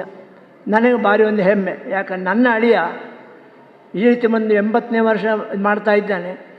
ಅದರಲ್ಲಿ ಸಂಭ್ರಮ ಒಂದು ಕೊಡೋದು ವಿಶೇಷ ಅಂತಲ್ಲ, ಆದರೆ ಆ ಸಂಭ್ರಮ ಮಾಡೋದು ಅವನ ತಂದೆ ಹೇಗೆ ಸಂಭ್ರಮ ಪಟ್ಟಿದ್ದರೋ, ಹೇಗೆ ಅವ್ರು ಅವಕಾಶ ಕೊಟ್ಟಿದ್ದರೋ, ಹೇಗೆ ನಾವು ಸ್ಮರಣೆ ಮಾಡ್ತಿದ್ದರೋ, ಆ ಸಂಭ್ರಮದಲ್ಲಿ ಪುನಃ 80ನೇ ವರ್ಷದ ಸಂಭ್ರಮ ಅವನಲ್ಲಿಯೂ ಅವನಿಗೆ ಮಾಡ್ತಾ ಇದ್ದೇವೆ ನಾವು. ನಿಜವಾಗಿಯೂ ನನಗೊಂದು ಸಂತೋಷ. ನನ್ನ ಅಳಿಯ ಒಳ್ಳೆ ಮನುಷ್ಯ, ಒಳ್ಳೆ ಹುಡುಗ, ತೊಂದರೆ ಇಲ್ಲ. ನನಗೆ ಆಶೀರ್ವಾದ ಮಾಡಲಿಕ್ಕೆ ನಾನು ಅವನಿಗೆ ಸಣ್ಣ ಪ್ರಾಯ, ನನಗೆ ಅವನು ಕುಲಪುರೋಹಿತ ಬೇರೆ, ನಾನು ಅವನು ನಮಸ್ಕಾರ ಮಾಡಬೇಕಷ್ಟೇ. ಆದರೆ ಆಶೀರ್ವಾದ ಮಾಡೋ ಹಕ್ಕು ಇದೆ. ನಾಗ ಮಾವ, ಸೋದರ ಮಾವ, ಇರುವುದನ ಒಬ್ಬನಿಗೆ ಮಾವ. ಹಾಗೆ ಎಲ್ಲ ವಿಷಯದಲ್ಲಿಯೂ ಅವನಿಗೂ ನಾನು ಒಳ್ಳೆಯದಾಗಿ ಬಂದು ಕೇಳಬೇಕಷ್ಟೇ ವಿನಃ ಮತ್ತು ಬೇರೆ ಏನೇನು ನಾನು ಕೇಳಲಿ. ಇವತ್ತು ನಾನು ಬರೋ ಸ್ವಲ್ಪ ತಡ ಆಗಿತ್ತು, ಅದು 3 ಸಲ ಕೇಳಿದಂತೆ. ಅವನ ಮಕ್ಕಳು ಮಹೇಶ್ ಮತ್ತು ಮುರಳಿ ಕೇಳಿದಂತೆ, ಯಾಕೆ ಬರಲಿಲ್ಲ ಅಜ್ಜ, ಅಪ್ಪ ಕೇಳ್ತಾ ಇದ್ದಾರೆ, ಮಾವ ಬರಲಿಲ್ಲ ಯಾಕೆ ಅಂತ. ನಾನು ಬಂದ ಕೂಡಲೇ ಮತ್ತು ಅವನು ಸುರು ಭೇಟಿ ಮಾಡಿದೆ. ಮಲ್ಕೊಂಡಿದ್ದ, ಪ್ರಾಯ ಇದು ಗೊತ್ತಾಗುತ್ತೆ ನಮಗೆ ಸಮೇತ. ನಾನು ಅವನಿಂದ 1-1.5 ವರ್ಷದ ಸಣ್ಣ ಅಷ್ಟೇ. ಅವ ಈ ಪ್ರಾಯದಲ್ಲಿಯೂ ನನ್ನ ಗುರುತ ಹಿಡಿದು ಮಾತಾಡಿದ ನನಗೆ ಭಾರಿ ಸಂತೋಷ ಆಯಿತು. ಆ ಗುರುತನ್ನು ಮರೆತಿಲ್ಲ. ಅವನ ಆರೋಗ್ಯ ಸ್ವಲ್ಪ ಇರ್ಬೋದು, ಆದರೆ ಮಾನಸಿಕವಾಗಿ ಅವ ಇನ್ನೂ ಒಳ್ಳೆ ಚುರುಕಾಗಿಯೇ ಇದ್ದಾನೆ. ಅದೊಂದು ಸಂತೋಷ ವಿಷಯ. ನೆನಪಿಕೊಳ್ತಾನೆ, ಇದ್ದಾರೆ, ಹೇಗಿದ್ದಾರೆ, ಬಂದಿದ್ದಾರೋ ಇಲ್ವೋ ಎಲ್ಲವನ್ನು ಮಾತಾಡ್ತಾನೆ. ಹಿಂದಿನದ್ದು ಮಾತಾಡಿಕೊಂಡು ನೆನಪಿಸ್ತಾ ಇದ್ದಾನೆ ನೋಡಿ. ಅದು ನನಗೆ ಒಂದು ಸಂತೋಷ ಸಂಗತಿ. ನನ್ನ ಅಕ್ಕನ ಮಗ, ಪುಟ್ಟಕ್ಕನ ಮಗ ಸಂತೋಷವಾಗಿ ಸುಖವಾಗಿದ್ದಾನೆ. ಅದು ಇನ್ನು ಮುಂದೆ ಇಲ್ಲಿ ಅವನಿಗೆ 100 ಕಾಲ ಬಾಳಲಿ, ಆಯುರ ಆರೋಗ್ಯ ಅಭಿವೃದ್ಧಿ ಅವನಿಗೆ ಬರಲಿ ಅಂತ ಹೇಳಿ ಆ ಮನಪೂರ್ವಕ ದೇವರನ್ನು ಪ್ರಾರ್ಥಿಸಿ ನನ್ನ 2 ಮಾತಿನ ಅವಕಾಶ ಕೊಟ್ಟು ಸಮರ್ಥರಿಗೂ ಧನ್ಯವಾದ ಅರ್ಪಿಸಿ ಬರಬೇಸ್ತೇನೆ. ನಮ್ಮೆಲ್ಲರ ಹಿರಿಯರು ಶ್ರೀ ಆನೆಕಾರ ಗಣಪಯ್ಯರು ಈ ಭಾಗದ ಒಂದು ಮಾದರಿ ವ್ಯಕ್ತಿತ್ವ ಯಾರು ಅಂತ ಬೆರಳು ತೋರಿಸುವುದಿದ್ದರೆ ನಾವು ಆನೆಕಾರ ಗಣಪಯ್ಯನ ಮೊದಲಾಗಿ ನಾವು ಗುರುತಿಸಬಹುದು. ಸಾಮಾಜಿಕವಾಗಿ, ಸಾಂಸ್ಕೃತಿಕವಾಗಿ, ಧಾರ್ಮಿಕವಾಗಿ ಒಂದು ಗುಪ್ತಗಾಮಿನಿಯಾಗಿ ಕೆಲಸ ಮಾಡ್ತಾರೆ. ಎಲ್ಲಿ ಹೇಳಿಕೊಳ್ಳೋದಿಲ್ಲ, ಎಷ್ಟು ಕೊಟ್ಟಿದ್ದೇನೆ ಅಂತ ಹೇಳಿಕೊಳ್ಳೋದಿಲ್ಲ, ಸಾಲ ಮಾಡಿ ಆದರೂ ಕೊಡ್ತಾರೆ. ಅಂದರೆ ಸಾಮಾಜಿಕವಾಗಿ ತನ್ನ ಜವಾಬ್ದಾರಿ ಏನು ಅನ್ನೋದನ್ನು ಹೇಳಿಕೊಳ್ಳದೆ ಮಾಡಿ ತೋರಿಸೋರು, ಅಂಥ ಉತ್ತಮ ಪುರುಷ ಅವರು. ಈ ದೇವಸ್ಥಾನ ಇದಕ್ಕೆ ಒಂದು ರೀತಿಯ ಗಟ್ಟಿ ಕಾಲು ಅವರು, ಆನೆ ಕಾಲಿನ ಹಾಗೆ ಅವರು. ಅಂಥ ಗಟ್ಟಿ ಕಾಲಿನವರು, ಅಂದರೆ ಕ್ರಿಯಾಶೀಲವಾಗಿ ಕೆಲಸ ಮಾಡುವವರು. ಹಿರಿಯರು ಮಾರ್ಗದರ್ಶನದ 2 ನುಡಿಗಳನ್ನು ಆಡಬೇಕು ಅಂತ ಕೇಳಿಕೊಳ್ಳುತ್ತೇನೆ. ನನಗೆ ದೊಡ್ಡ ನನ್ನ ಮಾತನ್ನು ಹೇಳಿದರು ರಾಮಕೃಷ್ಣ ಚೊಕ್ಕಾಡಿಯವರು. ಅಷ್ಟೆಲ್ಲ ಏನೂ ಇಲ್ಲ, ಒಳಗೆ ಗೋಳೆ. ಮಧ್ಯದಲ್ಲಿ ಮಾತಾಡೋದಕ್ಕೆ ನನಗೆ ಸಿಕ್ಕಿದ್ದು ತುಂಬ ಸಂತೋಷ ಆಗಿದೆ. ಯಾಕೆಂದರೆ ಹೇಳಬೇಕಾದ್ದನ್ನೆಲ್ಲ ಉಳಿದವರು ಹೇಳಿದರು, ಇನ್ನು ಹೇಳಬೇಕಾಗಲಿಕ್ಕೆ ಇರುವಂಥದ್ದನ್ನೆಲ್ಲ ಉಳಿದವರು ಹೇಳ್ತಾರೆ. ಹಾಗಾಗಿ ನಾನು ಹೇಳದೇ ಇದ್ದರೂ ಕೂಡ ದೊಡ್ಡ ತಪ್ಪಾಗೋದಿಲ್ಲ. ಆದರೆ ನನಗೆ ಈ ವೇದಿಕೆ ಮೊದಲೇ ಹೇಳಿದ ಹಾಗೆ ದೇರಾಜ ಸೀತಾರಾಮಯ್ಯನವರ ವಿಶಿಷ್ಟ ಆ ಮನೋವಾಂಛೆ ಇಲ್ಲಿ ಪಸರಿಸಿರುವಂತಹ ಪ್ರದೇಶ. ಈ ವೇದಿಕೆಯಲ್ಲಿ ಅನೇಕ ಬಾರಿ ಅನೇಕ ಕಾರ್ಯಕ್ರಮಗಳಲ್ಲಿ ಸಂತೋಷಗೊಂಡವ ನಾನು. ಅದೇ ರೀತಿಯಲ್ಲಿ ಇಂದು ವಿಶೇಷವಾದಂತಹ ಕಾರ್ಯಕ್ರಮ, ಒಂದು ಹುಟ್ಟುಹಬ್ಬದ ಆಚರಣೆ ಅಲ್ಲ, ಆಚರಣೆಯೂ ಹೌದು, ಮತ್ತು ಹಿರಿಯರ 80 ವರ್ಷದ ನೆನಪು ಹೌದು, ಸರೋಜಿನಿ ಟ್ರಸ್ಟಿನ ಒಂದು ಕಾರ್ಯಕ್ರಮವೂ ಹೌದು, ಪುಸ್ತಕದ ಬಿಡುಗಡೆಯೂ ಹೌದು. ಈ ಒಂದು ವಿಶಿಷ್ಟವಾದ ಕಾರ್ಯಕ್ರಮ ಈ ವೇದಿಕೆಯಲ್ಲಿ ನಡೆಯುತ್ತಾ ಇರುವಂಥದ್ದು ತುಂಬ ಸಂತೋಷ ಅನ್ನಿಸ್ತದೆ. ಮತ್ತು ವೈದಿಕ, ಧಾರ್ಮಿಕ ಈ ವಿಚಾರಗಳನ್ನು ಹೇಳುವುದಕ್ಕೆ ನಾನು ಅಷ್ಟು ತಿಳಿದವನಲ್ಲ, ಮತ್ತು ಸಾಮಾಜಿಕವಾಗಿ ಏನು ಇದು ಆ ಕಾರ್ಯಕ್ರಮಗಳಲ್ಲ. ಆದರೆ ನಾನು ಕೇಳುವಂಥದ್ದು ತುಂಬ ಇದೆ, ನೋಡುವಂಥದ್ದು ತುಂಬ ಇದೆ. ಆ ಒಂದು ಈ ಕಾರ್ಯಕ್ರಮದಲ್ಲಿ ಭಾಗವಹಿಸುವುದಕ್ಕೆ ನನಗೆ ಒಂದು ಅವಕಾಶ ತುಂಬ ಮನಸ್ಸಿಗೆ ಸಂತೋಷವನ್ನು ನೀಡಿದೆ. ಮಾನ್ಯ ಲಕ್ಷ್ಮೀನಾರಾಯಣ ಭಟ್ರು ಮೊದಲೇ ಹೇಳಿದಾಗೆ ನಾನು ನನ್ನ 2 ಅಕ್ಷರಕ್ಕೆ ಇಳಿಸಿದಂಥ ಲೇಖನದಲ್ಲಿಯೂ ಹೇಳಿದ್ದೇನೆ, ತುಂಬ ಕಷ್ಟದಿಂದ ಮುಂದೆ ಬಂದವರು. ಮುಂದೆ ಬಂದಾಗ ಅವರ ವೈದಿಕ ವೃತ್ತಿಯ ಜೊತೆಯಲ್ಲಿ ಅವರ ಮನೆಯ ಆ ಸ್ಥಿತಿಯನ್ನು ನಿಭಾಯಿಸಿಕೊಂಡು ಉಳಿದಂಥ ಮಕ್ಕಳಿಗೆ ಒಳ್ಳೆಯ ವಿದ್ಯಾಭ್ಯಾಸವನ್ನು, ಮಾರ್ಗದರ್ಶನವನ್ನು ನೀಡಿದಂಥ ಒಂದು ವ್ಯಕ್ತಿತ್ವ ಅವರದ್ದು. ಅವರ ತಂದೆಯು ಮಕ್ಕಳಿಗೆ ಏನು ಕೊಡಬೇಕು ಅಥವಾ ಏನು ಕೊಡಬಾರದು ಅಂತ ಹೇಳುವಂಥದ್ರ ಬಗ್ಗೆ ಯೋಚನೆ ಮಾಡಿದವರೇ ಅಲ್ಲ. ಅವರ ಕೈಯಲ್ಲಿ ಏನಾದರೂ ವೃತ್ತಿಯಲ್ಲಿ ಸಿಕ್ಕಿದ್ದಿದ್ದರೆ, ಆ ದಕ್ಷಿಣೆಯೋ ಇನ್ನೊಂದು ಏನಾದರೂ ಕೈಯಲ್ಲಿ ಇದ್ದರೆ ಅದನ್ನು ಮನೆಗೆ ತಗೊಂಡು ಹೋಗಿ ಕೊಡುವ ಅಂತ ಹೇಳುವಂಥ ಒಂದು ವಿಶೇಷತೆಯೂ ಇಲ್ಲದೆ, ಯಾರಾದರೂ ದಾರಿಯಲ್ಲಿ ಕಷ್ಟದಲ್ಲಿ ಇದ್ದವರು ಏನಾದರೂ ಇದ್ದರೆ ಅವರಿಗೆ ಕಿಸೆಯಲ್ಲಿ ಇದ್ದದ್ದನ್ನು ನೀಡಿ ಸಂತೋಷವನ್ನು ಕೊಡುವಂಥವ್ರು. ಅಂಥ ಒಂದು ಮನೆತನದಲ್ಲಿದ್ದಂಥ ಲಕ್ಷ್ಮೀನಾರಾಯಣ ಭಟ್ರು ಅವರ ತಂದೆಯ ಆ ಯೋಚನೆಯನ್ನು ಅಳವಡಿಸಿಕೊಂಡು ತನ್ನ ಕೌಟುಂಬಿಕವಾದಂತಹ ಮಕ್ಕಳಿಗೆ ಬೇಕಾದಂತಹ ವಿಶೇಷವಾದ ಮಾರ್ಗದರ್ಶನವನ್ನು ನೀಡಿದವರು. ಒಂದು ಗೃಹಸ್ಥರಾಗಿ, ಒಂದು ವೈದಿಕರಾಗಿ ಎಲ್ಲ ಕೆಲಸಗಳನ್ನು ಪೂರೈಸಿದವರು. ಅವರ ವಿದ್ಯೆಯ ಬಗ್ಗೆ, ಅವರ ಅಜ್ಞಾನದ ಬಗ್ಗೆ ನನಗೆ ಹೆಚ್ಚು ತಿಳಿದಿಲ್ಲ. ಆದರೆ ಅವರು ನಡೆಸಿದಂತಹ ಕಾರ್ಯಕ್ರಮಗಳಲ್ಲಿ ನಾನು ಕರ್ತೃವಾಗಿ ಅನೇಕ ಕಾರ್ಯಕ್ರಮಗಳಲ್ಲಿ ನಾನು ಇದ್ದೆ, ನನ್ನ ಕಾರ್ಯಕ್ರಮಗಳನ್ನು ನಡೆಸಿಕೊಟ್ಟಿದ್ದಾರೆ. ಅಂತಹ ಅವರಿಗೆ ಈ ಸಂದರ್ಭದಲ್ಲಿ ನಾನು ಕೃತಜ್ಞತೆಯನ್ನು ಸಲ್ಲಿಸ್ತಾ ಇದ್ದೇನೆ. ಇನ್ನು ಸತ್ಯ ಹೇಳೋದಿದ್ದರೆ, ನನಗೆ ಮುಂದೆ ಕೂತಂಥ ಜನರನ್ನು ನೋಡುವಾಗ ಮತ್ತು ಈ ವೇದಿಕೆಯಲ್ಲಿರುವಂಥ ಜನರನ್ನು ಎಣಿಸುವಾಗ ಎದೆಯಲ್ಲಿ 8 ಒನಕೆಗಳ ಬಡಿತ ಪ್ರಾರಂಭ ಆಗಿದೆ. ಇನ್ನು ಹೆಚ್ಚು ಮಾತನಾಡುವುದಕ್ಕೆ ನಾನು ಬಯಸುವುದಿಲ್ಲ.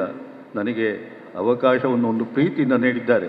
ಒಂದು ವಿಶೇಷವಾಗಿ ಏನೂ ಅಲ್ಲ, ನನಗೊಂದು ಪ್ರೀತಿಯಿಂದ ನನಗೆ ಈ ಅವಕಾಶವನ್ನು ನೀಡಿದ್ದಾರೆ. ಎಲ್ಲರಿಗೂ ವಂದಿಸಿ. ಮಾನ್ಯ ಜೋಶಿಯವರು ಒಂದು ಆಲ್ರೌಂಡರ್. ಅವರು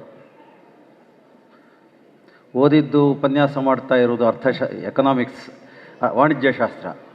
ಒಂದು ಅತ್ಯುತ್ತಮ ಉಪನ್ಯಾಸಕರಾಗಿ, ಪ್ರಾಧ್ಯಾಪಕರಾಗಿ, ಆಡಳಿತಗಾರರಾಗಿ ಅವರು ಡಾಕ್ಟರೇಟ್ ಪಡೆದದ್ದು ಕೃಷ್ಣ ಸಂಧಾನದಲ್ಲಿ, ಯಕ್ಷಗಾನದ ವಿಷಯದಲ್ಲಿ. ಒಂದು ವಾಕ್ ಪರಂಪರೆಯಲ್ಲಿ ಒಂದು ವಿದ್ವತ್ ಪ್ರವಾಹವನ್ನು ಹರಿಸಬಲ್ಲಂತಹ, ಬಹಳ ಪ್ರತ್ಯುತ್ಪನ್ನ ಮತಿ ಹೊಂದಿರುವಂತಹ, ಆಳವಾದ ಮತ್ತು ವಿಸ್ತಾರವಾದಂತಹ ಜ್ಞಾನ ಹೊಂದಿದವರು. ವೇದ ಉಪನಿಷತ್ತುಗಳಿರ್ಬೋದು, ನಮ್ಮ ಪರಂಪರೆ ಜ್ಞಾನ ಪರಂಪರೆಗಳಿರ್ಬೋದು, ಅದರೆಲ್ಲರಲ್ಲೂ ಕೂಡ ಬಹಳ ಅಥೆಂಟಿಕ್ ಆಗಿ, ಅಧಿಕಾರಯುತವಾಗಿ ಮಾತಾಡಬಲ್ಲಂಥ ಸಮರ್ಥರು. ಪ್ರಸ್ತುತ ಕಾಲಮಾನದಲ್ಲಿ ಒಂದು ವಿದ್ವತ್ ಪರಂಪರೆಯಲ್ಲಿ ಅಧಿಕೃತವಾಗಿ ಯಾರಲ್ಲಿ ಕೇಳ್ಬೋದು ಅಂತ ಕೇಳಿದರೆ ಜೋಶಿ ಅವರನ್ನು ಸಂಪರ್ಕಿಸ್ಬೋದು. ಜೋಶಿ ಇದ್ದಲ್ಲಿ ಜೋಶ್ ಅಂತ ಹೇಳಿದ ಹಾಗೆ ಬಹಳ ಸಹೃದಯ ವ್ಯಕ್ತಿ. ಎಲ್ಲರನ್ನೂ ಬೆನ್ನು ತಟ್ಟಿಸಿ ಪ್ರೋತ್ಸಾಹಿಸ್ತಾರೆ. ಎಲ್ಲಿ ಒಂದು ಹುಬ್ಬುಗಂಟಿಕ್ಕುವ, ಮುಖಗಂಟಿಕ್ಕುವ ಪ್ರಸಂಗ, ಸನ್ನಿವೇಶ ಎದುರಾದರೆ ಅದನ್ನು ಬಹಳ ಸುಲಲಿತವಾಗಿ ನಿರಾಳವಾಗಿ ಮಾಡುವಂತಹ ಸ್ವಭಾವ ಅವರದ್ದು. ಸೂರ್ಯನನ್ನು ಯಾರಿಗೆ ಹೋಲಿಸೋದು? ವಿವರಿಸಲಿಕ್ಕೆ ಸಾಧ್ಯತೆ ಇಲ್ಲ. ಸೂರ್ಯನಿಗೆ ಸೂರ್ಯನೇ ಸಾಟಿ, ಸಮುದ್ರವೇ ಸಾಟಿ. ಪ್ರಭಾಕರ ಅಲ್ವಾ, ವಿವರಿಸಲಿಕ್ಕೆ ಶಬ್ದ ಇಲ್ಲ. ನೋಡೋಣ, ಅವರ ಶಬ್ದಗಳ ಮೂಲಕ ನಮಗೆ ಒಂದಷ್ಟು ಪ್ರಭೆ ನೀಡಲಿ ಅಂತ ವಿನಂತಿಸಿಕೊಳ್ತಾ ಜೋಶಿಯವರಿಗೆ ಈ ವೇದಿಕೆಯನ್ನು ನೀಡ್ತಾ ಇದ್ದೀವಿ. ವೇದವೇದ್ಯೆ ಪರೇ ಪುಂಸಿ ಜಾತೆ ದಶರಥಾತ್ಮಜೆ ವೇದ ಪ್ರಾಚೇತ ಆಸೀತ್ ಸಾಕ್ಷಾತ್ ರಾಮಾಯಣಂ. ಶ್ರೀಮತ್ಪಯೋನಿಧಿನಿಕೇತನ ಚಕ್ರಪಾಣೆ ಭೋಗೇಂದ್ರ ಭೋಗಮಣಿರಂಜಿತ ಪುಣ್ಯಮೂರ್ತೆ ಯೋಗೀಶ ಶಾಶ್ವತ ಶರಣ್ಯ ಭವಾಬ್ಧಿಪೋತ ಲಕ್ಷ್ಮೀ ನರಸಿಂಹ ಮಮ ದೇಹಿ ಕರಾವಲಂಬ. ಹಿರಿಯರು ಈ ನಾಡಿನಲ್ಲಿ ಒಂದು ದೊಡ್ಡ ಮೌಲ್ಯವನ್ನು ಸ್ಥಾಪಿಸಿದವರು, ನಮಗೆಲ್ಲರೂ ಆದರಣೀಯರಾದಂಥ ಶ್ರೀ ತಚ್ಚುಂತರ ಲಕ್ಷ್ಮೀನಾರಾಯಣ ಭಟ್ರೆ. ನಮ್ಮ ಈ ಪ್ರದೇಶದ ಮಾತ್ರ ಅಲ್ಲ, ನಾಡಿನ ಮತ್ತು ದೇಶದ ದೊಡ್ಡ ಕವಿಗಳಲ್ಲಿ ಒಬ್ಬರಾದ ಮತ್ತು ನನಗೆ ಆತ್ಮೀಯರು ಅಂತ ಹೇಳೋದಕ್ಕೆ ಹೆಮ್ಮೆ ಪಟ್ಟುಕೊಳ್ಳುವ ಸುಬ್ರಾಯ ಚೊಕ್ಕಾಡಿಯವರೇ. ಈ ಕ್ಷೇತ್ರದ ಸರ್ವತೋಮುಖ ಅಭಿವೃದ್ಧಿ ಮಾಡ್ತಾ, ಈ ಕ್ಷೇತ್ರದಲ್ಲಿ ಸಮಾಜಮುಖಿಯಾಗಿ ಕೆಲಸ ಮಾಡ್ತಾ ಬಂದಂಥ ನನ್ನ ಹಿರಿಯ ಆತ್ಮೀಯರಾದಂಥ ಆನೆಕಾರ ಗಣಪಯ್ಯನವರೇ ಮತ್ತು ನಾಡಿನ ಹಿರಿಯ ವಕೀಲರು ಮತ್ತು ಎಲ್ಲ ಸತ್ಕಾರ್ಯಗಳಿಗೆ ಪೋಷಕರು, ಲೇಖಕರಾದಂಥ ನೀರಬಿದರೆ ಶಂಕರ ಭಟ್ರು. ಮಂಗಳೂರಿನಲ್ಲಿ ನಾವು ಎನ್ ಶಂಕರ ಭಟ್ರು ಅಂತ ಹೇಳೋದು, ಇಲ್ಲಿಯ ಕಾಂಟೆಕ್ಸ್ಟಲ್ಲಿ ನೀರಬಿದರೆ ಶಂಕರ ಭಟ್ರು. ಹಾಗೆ ಸಭೆಯಲ್ಲಿ ಇದ್ದವರು ಎಲ್ಲರೂ ಅರ್ಧಾಂಶಕ್ಕಿಂತ ಹೆಚ್ಚು ನನಗೆ ಆತ್ಮೀಯರು. ಹಿರಿಯರಾದ ಗಿರೀಶ್ ಭಾರದ್ವಾಜರು ಸಭೆಯಲ್ಲಿ ನೋಟಕರಾಗಿ ಕೂತದ್ದು ನಮಗೆ ಹೆಮ್ಮೆ. ಭಾಳ ಜನ ವೇದಿಕೆ ಇಲ್ಲದ್ರೆ ಸಭೆಗೆ ಬರುವುದಿಲ್ಲ. ನಾನು ಹೋಗ್ತೇನೆ, ಗಿರೀಶರು ಹೋಗ್ತಾರೆ. ಹಾಗೆ 74-75ರಲ್ಲಿರುವ ನಮಗೆ 80 ದಾಟಿದವರು, ಗಟ್ಟಿ ಇದ್ದವರನ್ನು ನೋಡಿದರೆ ನಮಗೆ ಧೈರ್ಯ ಆಗ್ತದೆ. ಸುಬ್ಬಪ್ಪಯ್ಯನವರು, ಗೋವಿಂದ ಭಟ್ರು ಇಬ್ಬರು ಕೌರವರೇ ನನಗೆ, ನನ್ನ ಕೌರವರು, ಲಕ್ಷ್ಮಣ ಭಟ್ರು. ಹೀಗೆ ವಿರೋಧಿಗಳನ್ನು ನೋಡುವಾಗ ಸಂತೋಷ ಆಗುವುದು ನಮ್ಮ ಆಯುಷ್ಯ ಗಟ್ಟಿ ಆಗಲಿಕ್ಕೆ ಅಂತ. ಹಾಗೆ ಅವರು ಗಟ್ಟಿ ಇದ್ದಾರೆ. ಸುಬ್ಬಪ್ಪಯ್ಯನವರು, ಗೋವಿಂದ ಭಟ್ರಲ್ಲಿ ಈಗ ಪೆಟ್ಟು ಮಾಡ್ಯಾರು. ನನ್ನ ಹತ್ರ ಇದ್ದಾರೆ ಶಂಕರ ಭಟ್ರು ಕೂಡ. ಸುಬ್ರಾಯರು ಕಳೆದ ಒಂದು 25 ವರ್ಷದಿಂದ ಪ್ರಾಯ ಬದಲಾದ್ದು ಗೊತ್ತಿಲ್ಲ ನನಗೆ. Wonderful man. ಅವರೆಷ್ಟು ಅಂತ ಅವರಿಗೂ ಗೊತ್ತಿಲ್ಲ. ಒಂದು ಹನುಮಂತನ ಹಾಗೆ ಅವರು ಇರೋದು. ಅವರು ನಿಜವಾಗಿ ನಾಡಿನಲ್ಲಿ ಎಷ್ಟು ದೊಡ್ಡ ಶ್ರೇಷ್ಠ ಕವಿ ಅಂತ ಈ ಊರಿನವರಿಗೆ ಹೆಚ್ಚು ಗೊತ್ತುಂಟೋ ಇಲ್ಲೋ ನನಗೆ ಗೊತ್ತಿಲ್ಲ. ಅಂದರೆ ಗೊತ್ತಿರಬೇಕು ಅಂತಲಿಲ್ಲ, ಒಬ್ಬೊಬ್ಬರ ಚಿಂತನೆಗಳ ರೀತಿ ಬೇರೆ. ಅದಕ್ಕಾಗಿ ನಾವು ಈಗ ಒಂದು ವಿಷಯ ಬಿಡಬೇಕು. ಕರಾವಳಿಯ, ದಕ್ಷಿಣ ಕನ್ನಡದ ಶ್ರೇಷ್ಠ ಅಂತ ಹೇಳೋದನ್ನು ಬಿಡಬೇಕು. ನಾಡಿನ ಮತ್ತು ದೇಶದ ಅಂತ ಹೇಳಬೇಕು. ಗೋವಿಂದ ಭಟ್ಟ ಭಾರತದ ಶ್ರೇಷ್ಠ ಕಲಾವಿದರಲ್ಲಿ ಒಬ್ಬ. ಇಲ್ಲ, ಒಂದು 5-10 ಮಂದಿಗಿಂತ ಈಕ್ವಲ್ಸ್ ಇಲ್ಲ ಅವರಿಗೆ. ನಾನು ಇಡೀ ದೇಶದ ರಂಗಭೂಮಿಯನ್ನು ಸ್ವಲ್ಪ ನೋಡಿದ್ರಿಂದ ಹೇಳೋದು. ಸುಬ್ರಾಯರಂತಹ ಕವಿ ಲಿವಿಂಗ್ ರೈಟರ್ಸ್ ಈಗ ಕನ್ನಡದಲ್ಲಿ ಬದುಕಿದ್ದು ಬರೀತಾ ಇರುವ ಮೊದಲ 5ರಲ್ಲಿ ನಿಸ್ಸಂದೇಹವಾಗಿ ಸುಬ್ರಾಯ ಚೊಕ್ಕಾಡಿ ಒಬ್ಬ ಕವಿ. ಇಂಥವರ ಸಭೆಯಲ್ಲಿ ನನ್ನನ್ನು ಮುಖ್ಯ ಅತಿಥಿ, ಮುಖ್ಯ ಭಾಷಣಗಾರ ಅಂತ ಹೇಳಿ ಮೊದಲೇ ಅದಕ್ಕೆ ನಿರೀಕ್ಷೆ ನಿರ್ಮಾಣ ಮಾಡಿ ಅವರು ವಿದ್ವಾಂಸರು. ಹಾಗೆ ವೆರಿ ಡೇಂಜರಸ್ ಅದು. ಯಾವಾಗಲೂ ನಿರೀಕ್ಷೆಗಳು ನಿರಾಸೆಗಳನ್ನು ಉಂಟು ಮಾಡುತ್ತವೆ. ಮದುವೆ ಆದ ಹೆಂಗಸರು ಗಂಡಸರಿದ್ದರೆ, ಆಗೋರಿದ್ದರೆ ಈ ವಾಕ್ಯ ನೆನಪಿಟ್ಟುಕೊಳ್ಳಿ. ನಿರೀಕ್ಷೆಗಳು ನಿರಾಸೆಗಳನ್ನು ಉಂಟು ಮಾಡುತ್ತವೆ. ಕಲೆಯಲ್ಲಿಯೂ ವೇದಿಕೆ ಭಾಷಣದಲ್ಲಿ ಮೊದಲಿನ ಶಕ್ತಿ ಉಳಿದಿಲ್ಲ ನಮ್ಮಂಥವರಲ್ಲಿ. ಈಗ ನಿಧಾನವಾಗಿ ನಿವೃತ್ತರಾಗುವ 4ನೇ ಹಂತದ ಕಾಲ. ಈಗ ಹಳೇ ಪುಣ್ಯದಲ್ಲಿ ಬದುಕುವುದು. ನನ್ನನ್ನು ಕರೆದಿದ್ದೀರನ್ನು ತುಂಬ ವಿಶೇಷ. ಯಾಕಂದರೆ ಸ್ವಸಮಾಜ, ಹವ್ಯಕ ಸಮಾಜದಲ್ಲಿ ನನ್ನಿಂದ ದೊಡ್ಡ ವಿದ್ವಾಂಸರು 100 ಜನ ಇದ್ದಾರೆ, ವಾಗ್ಮಿಗಳಿದ್ದಾರೆ, ಲಕ್ಷ್ಮಣ ಭಟ್ರ ಆತ್ಮೀಯರಿದ್ದಾರೆ, ದೊಡ್ಡವರಿದ್ದಾರೆ. ಅಂಥ ದೊಡ್ಡ ವೈಯಕ್ತಿಕ ಸಂಬಂಧ ಇಲ್ಲದಿದ್ದ ನನ್ನನ್ನು ಇಲ್ಲಿ ತಂದಿದ್ದೀರಲ್ಲ ನೀವು, ಇಷ್ಟು ವಿದ್ವಾಂಸರ ಮಧ್ಯದಲ್ಲಿ. ಅದಕ್ಕಾಗಿ ಅವರಿಗೆ ನಮಸ್ಕಾರ ಮಾಡಿ ನನ್ನ ಭಾಷಣ ಸೇವೆಯನ್ನು ಆರಂಭಿಸ್ತೇನೆ. ಇಷ್ಟವರೆಗಿದ್ದ ಇಂಟ್ರಡಕ್ಷನ್ ಅಂತ ನಿಮಗೆ ಗೊತ್ತಾಗಲಿಕ್ಕೆ ಹೇಳಿದ್ದೀರಿ. ಈ ಒಂದು ಒಳಸಂಚಿಗೆ ಕಾರಣರಾದ ಹಲವರಿದ್ದಾರೆ. ಚೂಂತಾರ ಡಾಕ್ಟ್ರು, ರಾಮಜೋಯಿಸರು, ಅವರಿಗೆಲ್ಲ ನಾನು ಇದಾಗಿದ್ದೇನೆ ಅಂತ ಹೇಳಿದ್ರೆ ಒಳ್ಳೆಯದಲ್ವ? ಏನು ಅಂತ ಇಲ್ಲದಿದ್ದರೆ ಬಹಳ ಒಳ್ಳೆಯದು.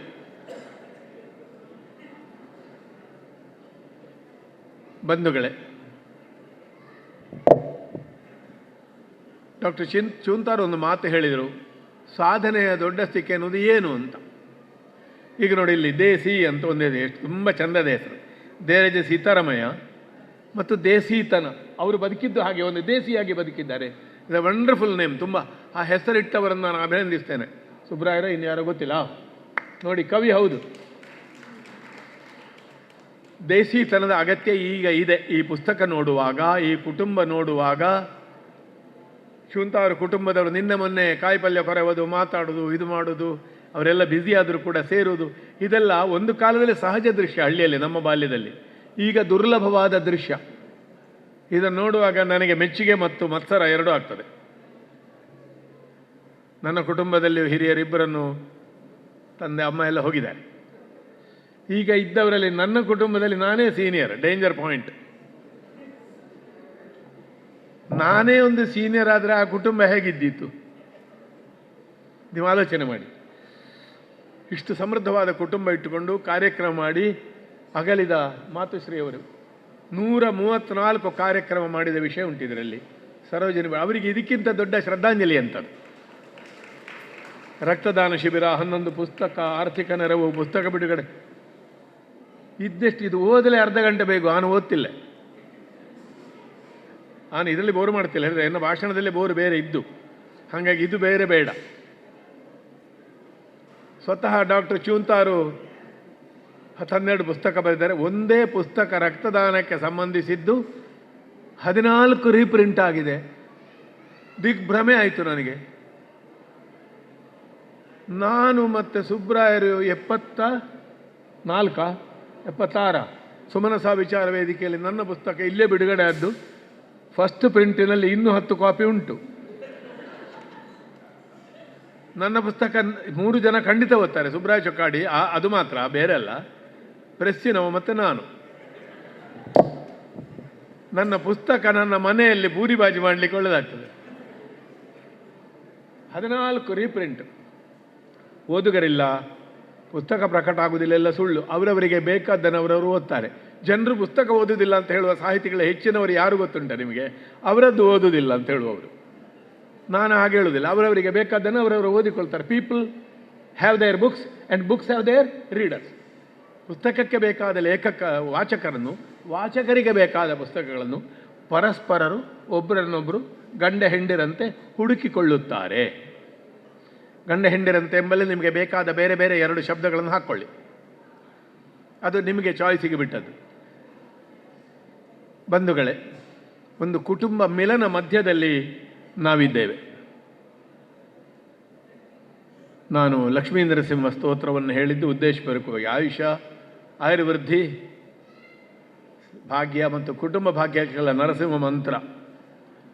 ಹಾಗೆ ವಾಸುದೇವಾಯ ವಿದ್ಮಹೆ ವೈದ್ಯರಾಜಾಯ ಧೀಮಹಿ ತನ್ನೋ ಧನ್ವಂತರಿ ಪ್ರಚೋದಯಾತ್ ಅಂತ ಒಂದು ಗಾಯತ್ರಿ ಇದೆ. ತ್ರ್ಯಂಬಕಂ ಯಜಾಮಹೆ ಸುಗಂಧಿಂ ಪುಷ್ಟಿವರ್ಧನಂ ಉರ್ವಾರುಕಮಿವ ಬಂಧನಾತ್ ಮೃತ್ಯೋರ್ಮುಕ್ಷಿಯಮಾಮೃತಾತ್. ತ್ರ್ಯಂಬಕ ರುದ್ರ ಮಂತ್ರ 80 ದಾಟಿದವರಾಗಲ್ಲ, ಎಲ್ರಿಗೂ ಬೇಕು. ಆದರೆ 80ರಲ್ಲಿ ಪುನಃ ನೆನಪಿಸಬೇಕಾದ್ದು. ಮೃತ್ಯೋರ್ಮುಕ್ಷಿಯಮಾಮೃತಾತ್ ಎಂಥದು? ಉರ್ವಾರುಕಮಿವ ಬಂಧನಾತ್. ನನಗೆ ನಿಜವಾಗಿ ಗೊತ್ತಿರಲಿಲ್ಲ ಎಂಥದ್ದು ಅಂತ. ಗೋವಿಂದ ಭಟ್ರು ಒಂದು ಅರ್ಥದಲ್ಲಿ ಅದನ್ನು ಕೇಳುವಾಗ ಜಗ್ಗಾಯ್ತು ನನಗೆ. ಈಗಲೂ ನೆನಪಾಗ್ತದೆ. ಅದು ಕೇಳಿ 40 ವರ್ಷ ಆಗಿದೆ. ನೇತಾಡಿಸಿಟ್ಟ ಸೌತೆಕಾಯಿ, ಉರ್ವಾರುಕ ಅಂದರೆ ಸೌತೆಕಾಯಿ, ಅದನ್ನು ಹೇಗೆ ನಿರ್ದಾಕ್ಷಿಣ್ಯವಾಗಿ ಮನೆಯ ಅತ್ತೆ ತೆಗಿತಾಳ. ಸೊಸೆಗೆ ರೈಟ್ ಇಲ್ಲ, ಹಾಳಾದರೂ ಅತ್ತೆ ತೆಗಿಬೇಕು. ಹಾಳಾಯ್ದು ಹೇಳಿ ಅವಳು ಯಾರು? ಆನು ತೆಗೆಯ ಕಟ್ಟಿ. ಅತ್ತೆ ನಿರ್ದಾಕ್ಷಿಣ್ಯವಾಗಿ ತೆಗೆಯುವಂತೆ ಮೃತ್ಯುವು ಮನುಷ್ಯರನ್ನು ಅಪಹರಿಸಿಕೊಂಡು ಹೋಗ್ತದೆ ಅಂತ ಗೋವಿಂದ ಭಟ್ರು ಒಂದು ಹೇಳಿದ ಅಚ್ಚು ಹೊಡೆದ ಹಾಗೆ ನೆನಪುಂಟು. ಅವರ ಅನೇಕ ವಾಕ್ಯಗಳು ನನಗೆ ನೆನಪಿದೆ. ನನ್ನಲ್ಲಿರುವುದು ಹೀಗೆ ಬೇರೆ ಬೇರೆ ಕೇಳಿದ್ದು ಮಾತ್ರ, ನನ್ನದು ಕಡಿಮೆ. ಹಾಗಿದ್ದ ತುಂಬ ಕೇಳಿದ್ದೆ ನಾನು, ತುಂಬ ಜನರದ್ದು. ಹಾಗೆ ಉರ್ವಾರು ಕಮಿವ ಬಂಧನಾತ್, ಕೆಂಪು ಸೌತೆ ಒಳ್ಳೆ ಹಣ್ಣಾದರೆ ಅದು ರುಚಿ ಜಾಸ್ತಿ. ಲಕ್ಷ್ಮಣ ಭಟ್ರು ಹಾಗೆ ಉರ್ವಾರುಕ ಸರಿಯಾದ ಒಂದು ಹಂತದಲ್ಲಿದ್ದಾರೆ. ಅವರಿದ್ದ ಸಭೆಯಲ್ಲಿ ಹೆಚ್ಚು ಸಂಸ್ಕೃತ ಮಾತಾಡಬಾರ್ದು. ಹಾಗೆ ಅವರು ಎದ್ದು ಹೊತ್ತು ಸುಬ್ಬಪ್ಪ ಹೇಳ್ಯಾರೀಗ, ಅದು ಇರಲಿಕ್ಕಿಲ್ಲ. ಹಾಗೆ ಅವರ ಆರೋಗ್ಯಕ್ಕೆ ಬಹಳ ಹೊತ್ತು ಕೂತು ನನಗೆ ಅನ್ನಿಸಿತ್ತು ಅವರನ್ನು ಶಿಕ್ಷೆ ಕೊಡಬಾರ್ದು ಕೂತ್ಕೊಳಿಸಿ ಅಂತ. ಅವರ ಗೌರವವಾಗಿ ನಾವು ಬೇರೆ ಕಡೆ ಕೂಡ ಕಾರ್ಯಕ್ರಮ ಮಾಡಬಾರ್ದು ಅಂತ ಏನಿಲ್ಲ. ಈ ಊರಿನ ಬೆಳಕು ಅವರೆಲ್ಲ. ಆಗ ಲಕ್ಷ್ಮಣ ಭಟ್ರು ಇವರು ಶಿವಂತಾರ ಡಾಕ್ಟರ್ ಹೇಳಿದ ಒಂದು ಮಾತು ನೆನಪು ಮಾಡ್ತೇನೆ. ಈಗ ಸಾಧನೆ ದೊಡ್ಡವ ಅಂದರೆ ಎಂಥದಪ್ಪ? ಈಗ ಒಂದು ಇಂಜಿನಿಯರ್ ಆಗಿ ಅಮೆರಿಕದಲ್ಲಿದ್ದು ಇನ್ನು ಅಮೆರಿಕನ ಅಧ್ಯಕ್ಷ ಮಂಡಳಿಗೆ ಹೋಗಿ, ಈಗ ಸುಬ್ರಾಯರ ಹಾಗೆ ಬೇರೆ ಕವಿಯಾಗಿ ಇನ್ನೊಂದು ಪ್ರಶಸ್ತಿ ಪಡೆದು, ಇದು ಒಂದು ಸಾಧನೆ. ಊರಿನ ಮಿತಿಯಲ್ಲೇ ಲಕ್ಷ್ಮಣ ಭಟ್ರ ಬಗ್ಗೆ ಹಾಗೆ ಸಾಧನೆ ಮಾಡಿದರೆ ಅದು ಅದಕ್ಕೆ ಸರಿ ಯಾಕಲ್ಲ? We want little big men. ನಮಗೆ ದೊಡ್ಡ ಮನುಷ್ಯರು ತುಂಬ ಆಗಿ ಹೋಗಿದ್ದಾರಂತೆ. ಗಾಂಧೀಜಿಯವರು, ವಿವೇಕಾನಂದರು, ಎನ್ ಬೆಸೆಂಟ್ ತಿಲಕರು ಎಷ್ಟೋ ಇದ್ದಾರೆ. ಎಷ್ಟು ಬೇಕಾದರೂ ಸಾಲು ಉದ್ದ ಮಾಡ್ಬೋದು. ರವೀಂದ್ರನಾಥ್ ಟಾಗೋರು, ಕಾರಂತರು. ಆದರೆ we want little big men, ಸಣ್ಣ ಒಂದು ಕ್ಷೇತ್ರದಲ್ಲಿ ದೊಡ್ಡ ಮನುಷ್ಯರು. ಅದಕ್ಕಾಗಿ ಹಿಂದೆ ಒಂದು ಕ್ರಮ ಇತ್ತು.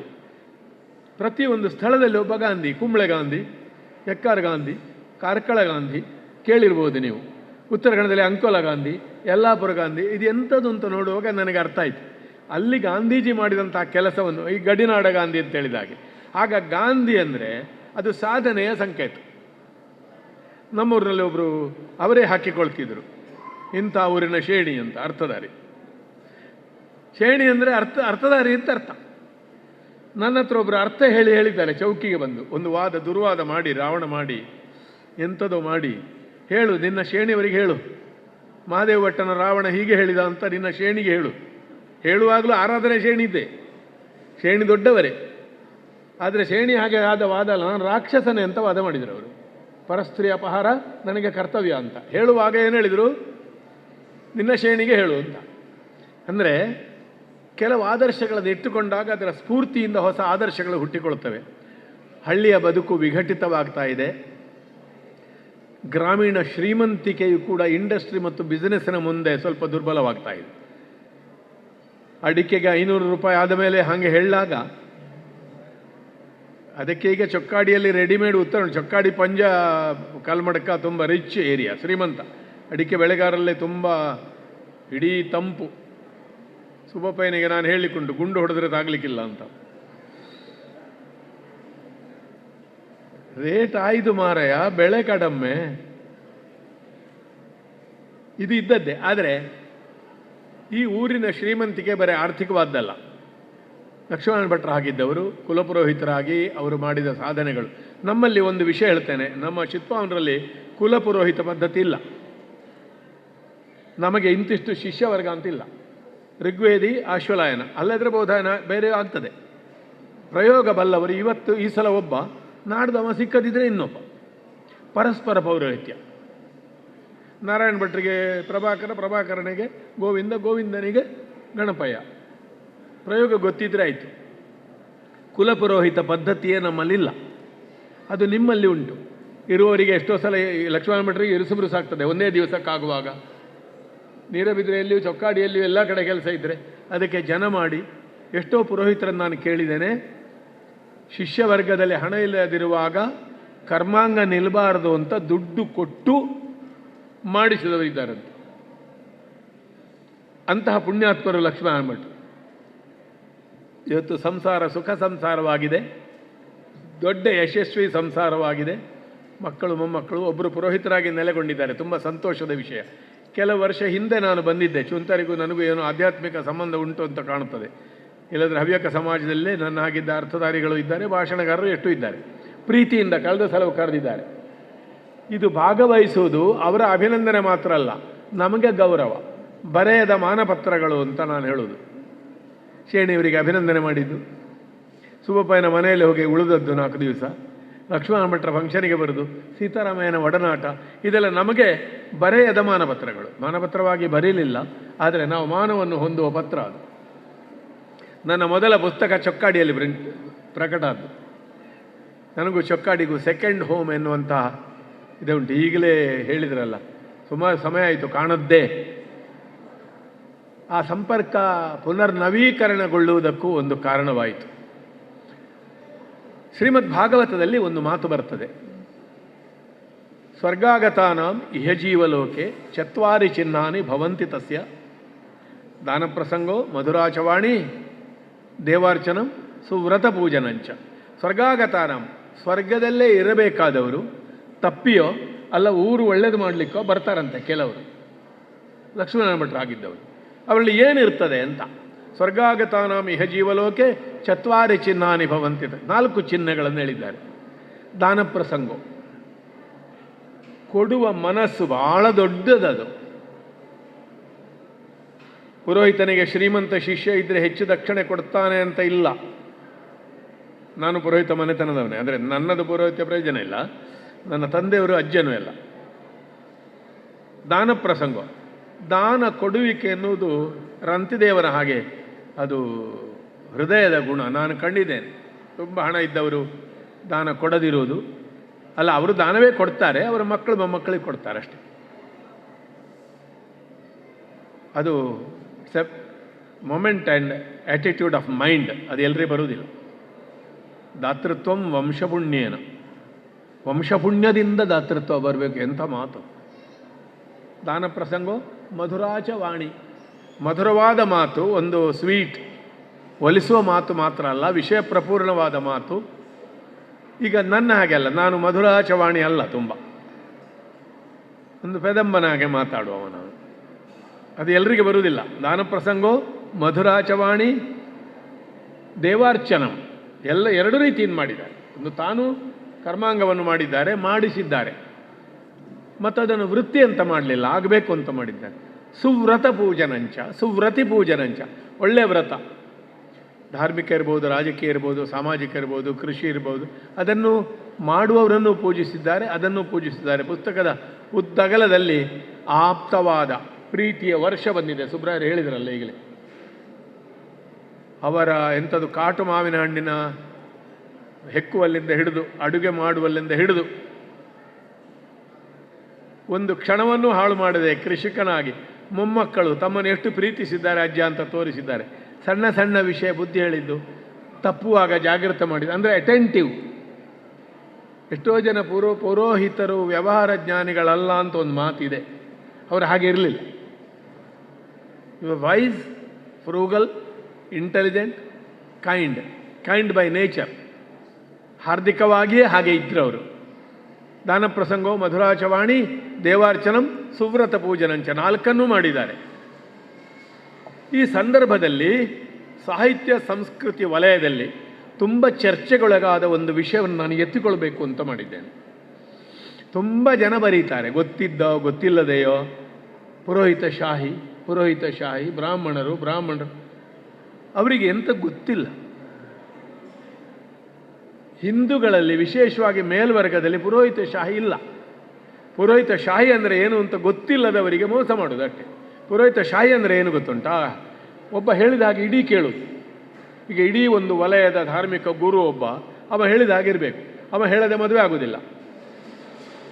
ಈಗ ಒಂದು ಚರ್ಚಿಗೆಲ್ಲ ಹಾಗುಂಟು, ಆ ಚರ್ಚ್ ಏರಿಯಾದಲ್ಲಿ ಇದ್ದವನು ಬೇರೆ ಕಡೆ ಹೋಗಿ ಮದುವೆ ಆಗುವಾಗಿಲ್ಲ, ಇಲ್ಲಿ ಅವನದ್ದು ಪರ್ಮಿಷನ್ ಬೇಕು. ತಪ್ಪು ಅಂತ ನಾನು ಹೇಳೋದಿಲ್ಲ, ಅವರ ಕ್ರಮ ಅದು. ನಮ್ಮಲ್ಲಿ ಹಾಗಿಲ್ಲ.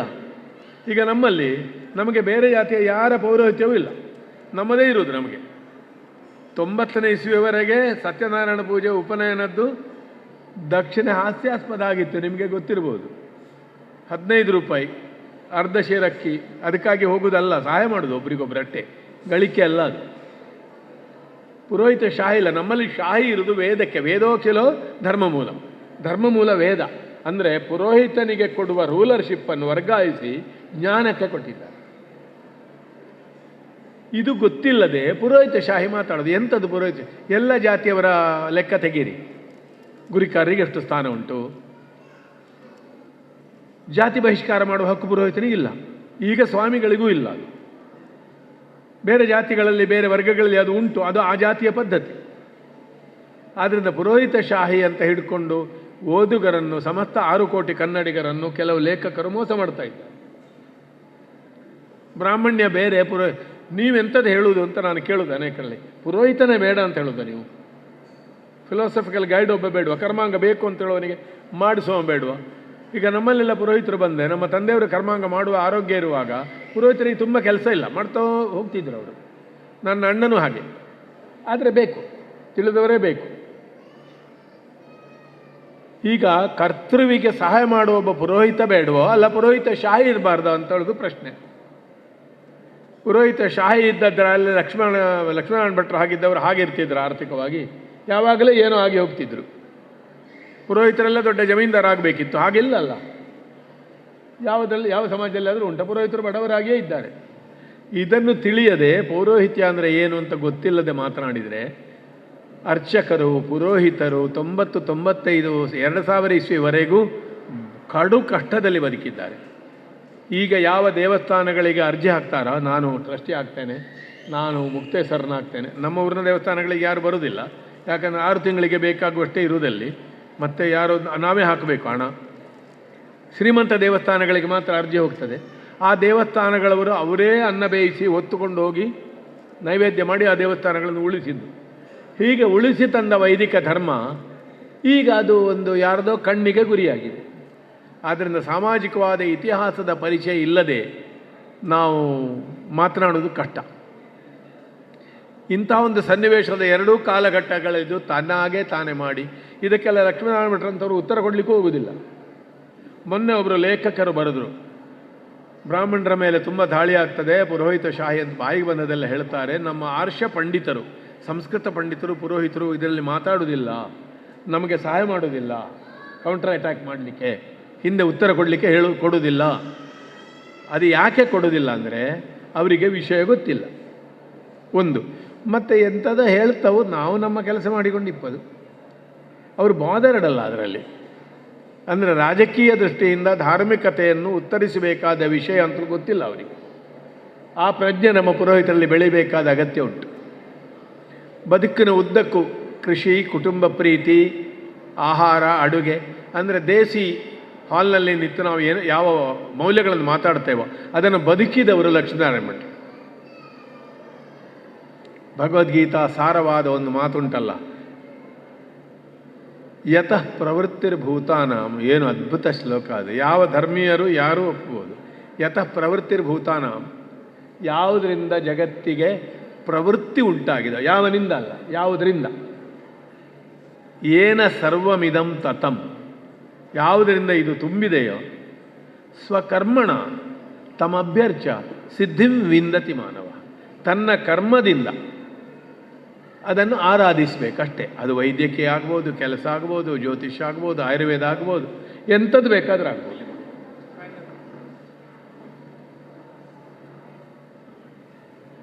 ಸ್ವಕರ್ಮಣ, ತನ್ನ ಕರ್ಮದಿಂದ ತಮಭ್ಯರ್ಚ, ಅಂತಹ ಸಿದ್ಧ ಪುರುಷರು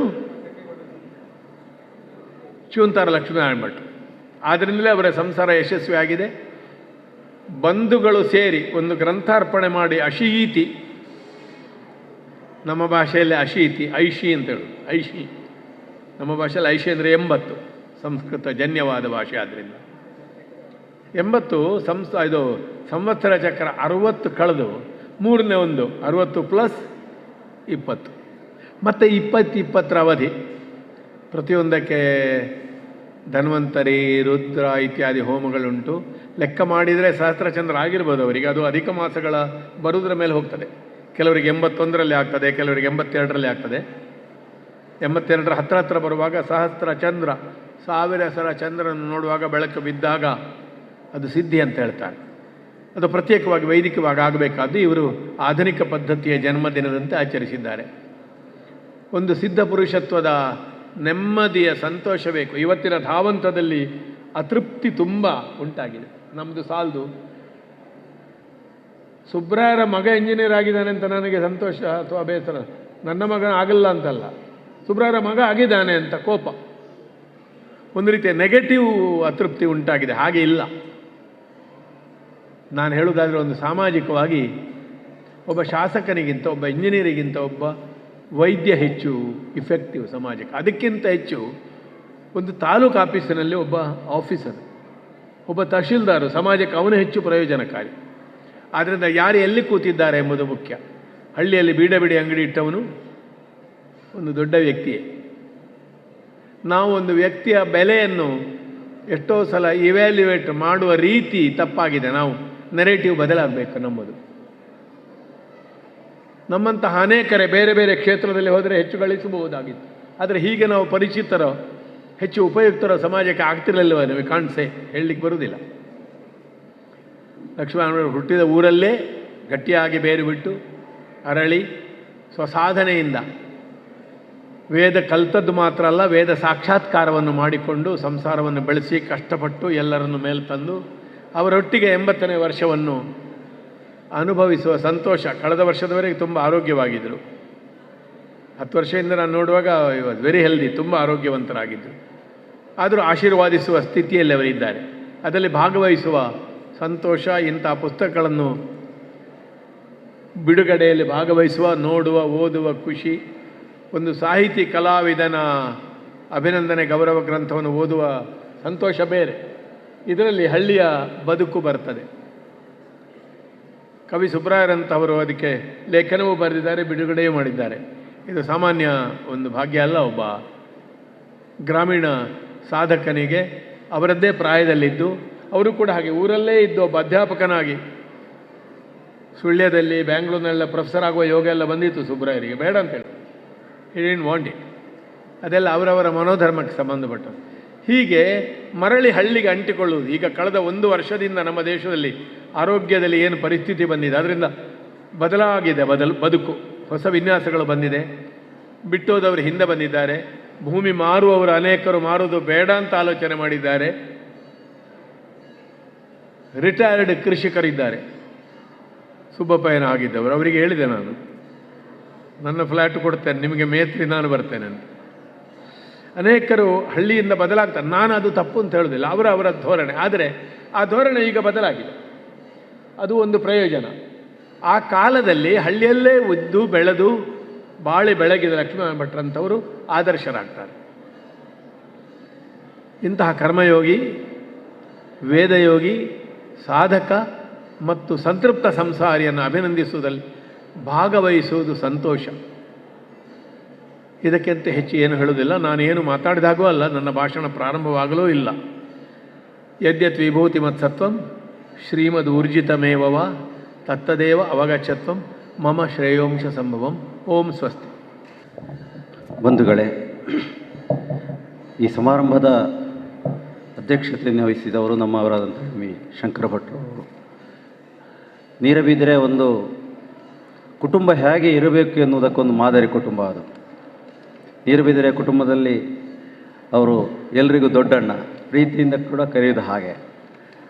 ನಡೆಯಲ್ಲಿ, ನುಡಿಯಲ್ಲಿ, ವೃತ್ತಿಯಲ್ಲಿ, ಪ್ರವೃತ್ತಿಯಲ್ಲಿ ಆ ದೊಡ್ಡತನ, ಹಿರಿತನವನ್ನು, ಆ ಮೌಲ್ಯವನ್ನು ಉಳಿಸಿಕೊಂಡು ಬೆಳೆಸಿಕೊಂಡು ಆದರ್ಶಪ್ರಾಯರಾಗಿ ಬದುಕುತ್ತಿರುವರು. ನ್ಯಾಯವಾದಿ ಅಂತ ಹೇಳ್ತಾರೆ. ನ್ಯಾಯಯುತವಾಗಿಯೇ ಆ ವೃತ್ತಿಯಲ್ಲಿ ನಡೆದವರು. ರಾಮಜೋಯಿಸರನ್ನು ನೆನಪಾಗ್ತದೆ. ಧರ್ಮ ಅರ್ಥ ಕಾಮ ಅಂತ ಒಂದು ಪುಸ್ತಕ ಬರೆದಿದ್ದಾರೆ. ಧರ್ಮದಿಂದ ಕಾಮವನ್ನು, ಅರ್ಥವನ್ನು ಈಡೇರಿಸಿದರೆ ಮೋಕ್ಷ ಸಿಗ್ತದೆ ಅಂತ. ಆ ಧರ್ಮದ ಮೊದಲ ಪದದ ವ್ಯಕ್ತಿತ್ವ ಅವರದ್ದು. ಆ ಪ್ರಕಾರ ವೃತ್ತಿಯಲ್ಲಿ, ಕುಟುಂಬದಲ್ಲಿ, ಜೀವನದಲ್ಲಿ ನಡೆದವರು. ಎಲ್ಲೂ ಮಾತಾಡೋದಿಲ್ಲ, ಯಾರೊಟ್ಟಿಗೂ ಏನು ಮಾಡ್ತೀನಿ ಅಂತ ಹೇಳಲ್ಲ ಅವರು. ಆದರೆ ಅವರ ವೈಶಾಲ್ಯತೆ ಪ್ರತೀಕವಾಗಿ ನೂರಾರು ಜನ ಅವರಿಂದ ಸಹಾಯ ಪಡೆದವರಿದ್ದಾರೆ. ಓರ್ವ ಮೆಲು ಮಾತಿನ, ಮೃದು ಸ್ವಭಾವದ, ಸೌಜನ್ಯಶೀಲ ವ್ಯಕ್ತಿಯವರು. ನೀರೆಬಿದ್ರೆ ಮತ್ತು ಚೂಂತಾರು ಅದೊಂದು ಅವಿನಾಭಾವ ಸಂಬಂಧ, ಬಾದರಾಯಣ ಸಂಬಂಧದ ಹಾಗೆ. ಮೊನ್ನೆ ಅವರ ಮನೆತನದ ಒಂದು ಕಾರ್ಯಕ್ರಮ ಇದ್ದಾಗ ಲಕ್ಷ್ಮೀನಾರಾಯಣ ಭಟ್ರು ಹೇಳ್ತಾ ಇದ್ರು, ಮಹೇಶ ಕಾರ್ ಕಳಿಸ್ತೆ ಹೇಳಿ ಹೇಳ್ತಾ ಇದ್ದ. ಏನು ಕಳಿಸಿದ್ದಿಲ್ಲ ಎಂತಕ್ಕೆ ಹೇಳಿ ಎನ್ನ ಹತ್ರ ಕೇಳಿದವು. ಆಗ ಸೊಸೆ ಹೇಳ್ತಾ ಇದ್ರು ಗಂಗಾ ಅವರು, ಏ ಮಾಮ ನಿಂಗಲ್ಲೆಲ್ಲ ಹೋಗಿಡೆ ಅವಕ್ಕೆ ಬಂಗಾಕ್ಕು, ಇಲ್ಲಿ ಕೂತೆ ನಿಂಗೆ ಬಂಗ ಆಗುತ್ತಲ್ಲದ ಹೇಳುವಾಗ, ನಿಂಗಗೂ ನಿನಗೂ ನೀರೆಬಿದ್ರಿಗೂ ಎನಿಗೂ ನೀರೆಬಿದ್ರಿಗೂ ಸಂಬಂಧ ಎಂಥದುಳಿ ನಿನಗೆ ಗೊಂತಿದ್ದೋ ಹೇಳಿ, ಏನಾಗೂ ನೀರೆಬಿದ್ರಿಗೂ ಇಪ್ಪ ಸಂಬಂಧ ಏನುಳಿ ನಿನಗೆ ಗೊಂತಿದ್ದೋ ಹೇಳಿ ಸೊಸೆಗೆ ಮಾಮ ಲಕ್ಷ್ಮೀನಾರಾಯಣ ಭಟ್ರು ಹೇಳ್ತಾ ಇದ್ರು. ಆ ಸಂಬಂಧದ ಬೆಳವಣಿಗೆಯಲ್ಲಿ ಎಂ ವಿ ಶಂಕರ ಭಟ್ರ ಪಾತ್ರ ಬಹಳ ಹಿರಿದಾಗಿದೆ. ಯೋಗ್ಯವಾಗಿ ಈ ಸಭೆಯ ಅಧ್ಯಕ್ಷತೆಯನ್ನು ವಹಿಸಿದ್ದಾರೆ. ಪ್ರಸ್ತುತವಾಗಿಯೂ ವಾಸ್ತವವಾಗಿಯೂ ಅವರಿಗೆ ಸಂದ ಮತ್ತು ನಾವು ಸಲ್ಲಿಸಬೇಕಾದಂತಹ ಒಂದು ಗೌರವ ಅಂತ ನಾವು ಇದನ್ನು ಅವರಿಗೆ ನೀಡಿದ್ದೇವೆ. ಅಧ್ಯಕ್ಷೀಯ ನೆಲೆಯಲ್ಲಿ ಶಂಕರ ಭಟ್ರು ಮಾತಾಡ್ತಾರೆ. ಕುಲಪುರೋಹಿತರು 1000 ಚಂದ್ರದರ್ಶನ ಮಾಡಿದವರು ಆದ ಗೌರವಾನ್ವಿತ ಲಕ್ಷ್ಮೀನಾರಾಯಣ ಭಟ್ರಿಗೆ ವಂದಿಸುತ್ತಾ, ಈ ವೇದಿಕೆಯಲ್ಲಿ ಆಸೀನರಾಗಿರುವ ಇದೇ ನೆಲದ ನಮ್ಮ ಅಂಗಳದಲ್ಲಿಯೇ ಬೆಳೆದ ಮಲ್ಲಿಗೆ, ಅದರ ಕಂಪು ತಿಳಿಯುವ ಹಾಗೆ ಇರುವ ಕವಿವರ್ಯ ಶ್ರೀ ಸುಬ್ಬರಾಯ ಚೊಕ್ಕಾಡಿಯವರೇ, ನನಗಿಂತ ತುಂಬ ಹಿರಿಯರವರು, ನಮಗೇನು ಅಂತ ಒಡನಾಟ ಇಲ್ಲ. ಯಾಕೆಂದರೆ ವಕೀಲರನ್ನು ಡಾಕ್ಟ್ರನ್ನು ಗುರುತ ಇಲ್ಲದವರು ಅಂತೇಳಿ ಹೇಳಿದರೆ ಬಹಳ ಒಳ್ಳೆಯದು. ಹಾಗಾಗಿ ಸುಬ್ಬರಾಯ ಚೊಕ್ಕಾಡಿಯವರೇ, ಮೊನ್ನೆ ದಕ್ಷಿಣ ಕನ್ನಡ ಜಿಲ್ಲೆಯ ಸಾಹಿತ್ಯ ಸಮ್ಮೇಳನದ ಅಧ್ಯಕ್ಷತೆಯನ್ನು ಯೋಗ್ಯತೆಯಿಂದಲೇ ಪಡೆದ ನಮ್ಮ ಬಹಳ ಆಪ್ತರು, ಮಿತ್ರರು, ಸಹೃದಯಿಯೂ ಆಗಿರುವಂತಹ ಶ್ರೀ ಪ್ರಭಾಕರ ಜೋಶಿಯವರೇ, ಆ ಸಮ್ಮೇಳನವನ್ನು ಬಹಳ ಜತನದಿಂದ ನಿರ್ವಹಿಸಿದ್ದು ಅವರ ನಿಜವಾದ ಯೋಗ್ಯತೆಗೆ ಸಾಕ್ಷಿ. ಇನ್ನೋರ್ವ ವೇದಿಕೆಯಲ್ಲಿರುವ ನನ್ನ ಬಾಲ್ಯದ ಗೆಳೆಯ ಶ್ರೀ ಆನೆಕಾರ್ ಗಣಪಯ್ಯನವರೇ,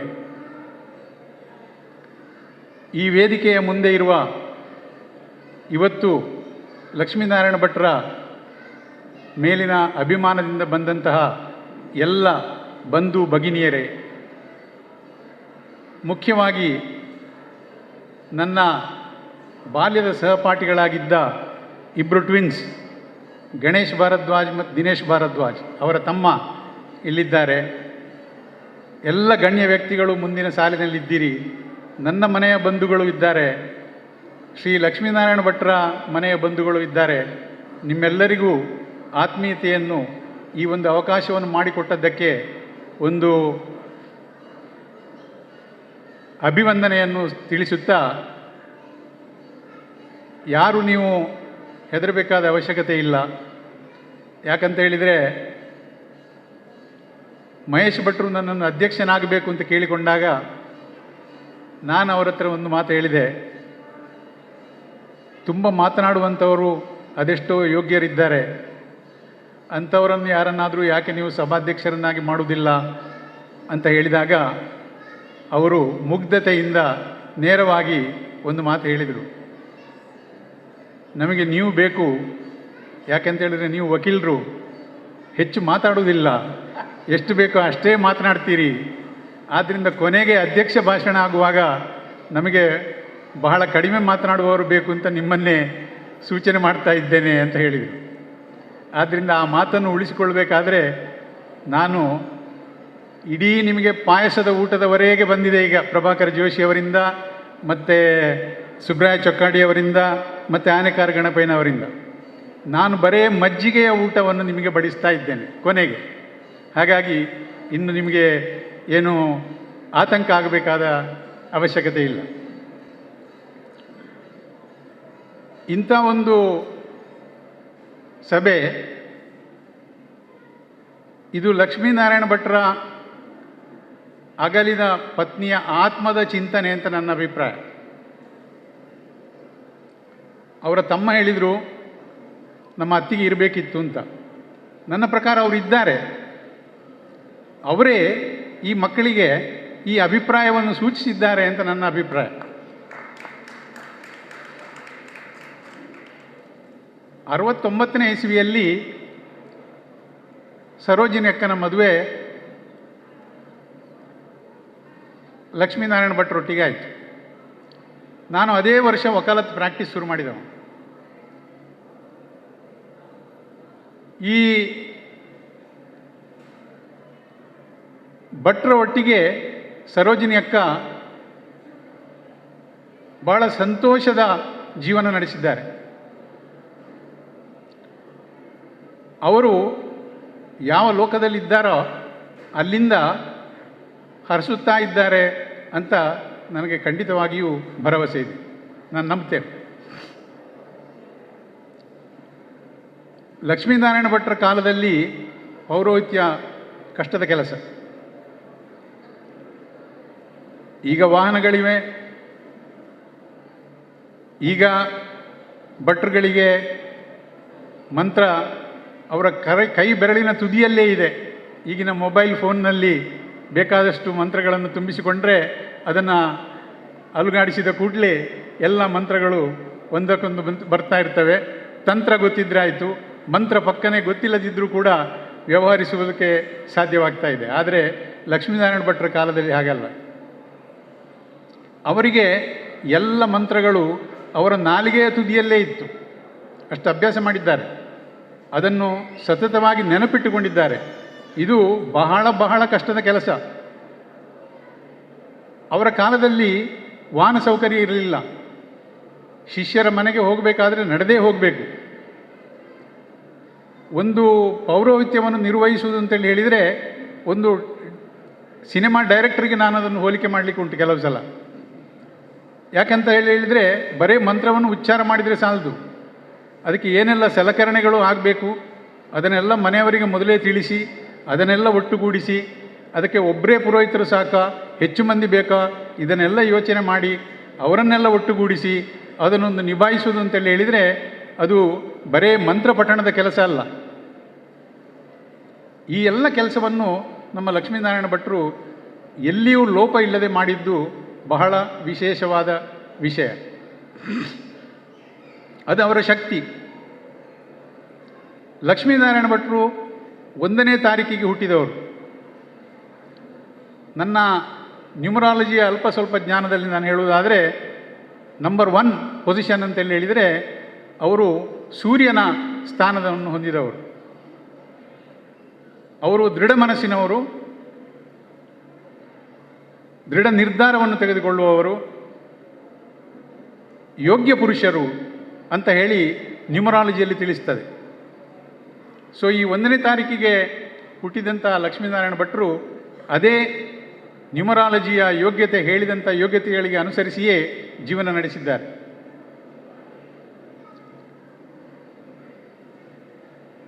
ಅವರಿಗೀಗ ವಯೋಸಹಜವಾದ ಅನಾರೋಗ್ಯ ಅವರನ್ನು ಕಾಡುತ್ತಿದ್ದರೂ ಕೂಡ ಇವತ್ತಿನ ಮಟ್ಟಿಗೆ ಅವರು ಭಾಳ ಸಂತೋಷವಾಗಿಯೇ ಇದ್ದಾರೆ.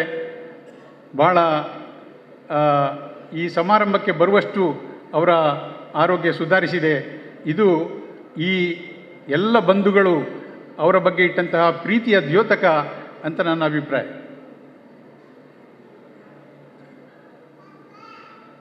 ಒಂದು ಮಾತು ಲಕ್ಷ್ಮೀನಾರಾಯಣ ಭಟ್ರ ಮಕ್ಕಳ ಬಗ್ಗೆ ಹೇಳಬೇಕು. ಈ ರೀತಿಯ ಒಂದು ಸಮಾರಂಭವನ್ನು ಮಾಡಿ ತಂದೆಯನ್ನು ಸಮಾಜದ ಬಂಧುಗಳ, ಸಮಾಜದ ಶಿಷ್ಯವರ್ಗದವರ ಎದುರಿನಲ್ಲಿ ಗುರುತಿಸಬೇಕು ಅಂತ ಹೇಳುವಂಥ ಒಂದು ಉತ್ಕೃಷ್ಟ ಕೆಲಸವನ್ನು ಈ ಮಕ್ಕಳು ಮಾಡಿದ್ದಾರೆ. ಇದು ಸಾಮಾನ್ಯವಾಗಿ ಎಲ್ಲ ಮಕ್ಕಳಿಗೂ ಕೂಡ ಒಂದು ರೀತಿಯ ಆದರ್ಶ. ಅವರವರ ತಂದೆ ತಾಯಿಯನ್ನು ಅವರು ಏನು ಮಾಡಿದ್ದಾರೆ, ಅವರಿಂದಾಗಿ ಏನು ಸಿಕ್ಕಿದೆ, ಏನು ಕೊಡುಗೆ ಆಗಿದೆ ಅಂತ ಹೇಳುವುದನ್ನು ಗುರುತಿಸುವಂತಹ ಒಂದು ಕೆಲಸ. ಇದನ್ನು ಇವರು ಇವತ್ತು ಮಾಡಿದ್ದಾರೆ. ಅದಕ್ಕಾಗಿ ಅವರನ್ನು ಶ್ಲಾಘಿಸಬೇಕು. ನಾನು ಈಗಾಗಲೇ ಹೇಳಿದ ಹಾಗೆ ಇದು ಮಜ್ಜಿಗೆ ಊಟ. ನಿಮಗೆ ಎಲ್ರಿಗೂ ಗೊತ್ತೇ ಇದೆ, ಈಗ ನಮ್ಮನ್ನು ಊಟವು ಕರೀತಾ ಇದೆ. ಆದ್ದರಿಂದ ಇನ್ನೂ ಕೂಡ ಸಮಯವನ್ನು ಹೆಚ್ಚಿಗೆ ವ್ಯಯಿಸದೆ ಈ ಒಂದು ಸಮಾರಂಭಕ್ಕೆ ನನಗೆ ಗೌರವವನ್ನಿತ್ತು ಅಧ್ಯಕ್ಷ ಪದವಿಯನ್ನು ಇಲ್ಲಿ ಒದಗಿಸಿಕೊಟ್ಟಂತಹ ಪ್ರತಿಷ್ಠಾನದವರಿಗೆ ಮತ್ತು ನನ್ನ ಈ 4 ಮಾತುಗಳನ್ನು ಮೌನವಾಗಿ ಕೇಳಿದ ನಿಮಗೆಲ್ಲರಿಗೂ ವಂದಿಸುತ್ತಾ, ನಮ್ಮ ಕಾರ್ಯಕ್ರಮದ ಸೂಚಿಯಲ್ಲಿಲ್ಲ, ಆದರೆ ತುಂಬ ಜನ ಕೆಲವರೆಲ್ಲ ಲಕ್ಷ್ಮೀನಾರಾಯಣ ಭಟ್ರಿಂದ ಆಶೀರ್ವಾದ ಪಡಿಬೇಕು, ನಮ್ಮ ಗೌರವವನ್ನು ಸಲ್ಲಿಸಬೇಕು ಅಂತ ಇಷ್ಟಪಟ್ಟಿದ್ದಾರೆ. ಕೆಲವರು ಮಕ್ಕಳಿಗೆ ಅಲ್ಲಿ ವಿನಂತಿಸಿಕೊಂಡಿದ್ದಾರೆ. ಈ ನೆಲೆಯಲ್ಲಿ ಯಾರಾದರೂ ತಯಾರು ಮಾಡಿದರೆ, ಗೌರವಾರ್ಪಣೆ ಮಾಡಿ ಆಶೀರ್ವಾದ ಪಡಿಬೇಕೆನ್ನುವಂಥ ತಯಾರಿ ಮಾಡಿದರೆ, ತಂದಿದ್ದರೆ ದಯವಿಟ್ಟು ಸಮರ್ಪಿಸಿ ಗೌರವವನ್ನು ಸಲ್ಲಿಸುವುದಕ್ಕೆ ಅವಕಾಶವನ್ನು ಕೊಡ್ತಾ ಇದ್ದೇವೆ. ಧನ್ಯವಾದಕ್ಕೆ ಮೊದಲು ಅತಿಥಿಗಳಿಗೆ ಸ್ಮರಣಿಕೆಯನ್ನು ಸಲ್ಲಿಸ್ತಾ ಇದ್ದೇವೆ. ಮೊಮ್ಮಕ್ಕಳು ಬರಬೇಕು. ಸಮರ್ಥ, ಸಾರ್ಥಕ, ಸಿರಿ,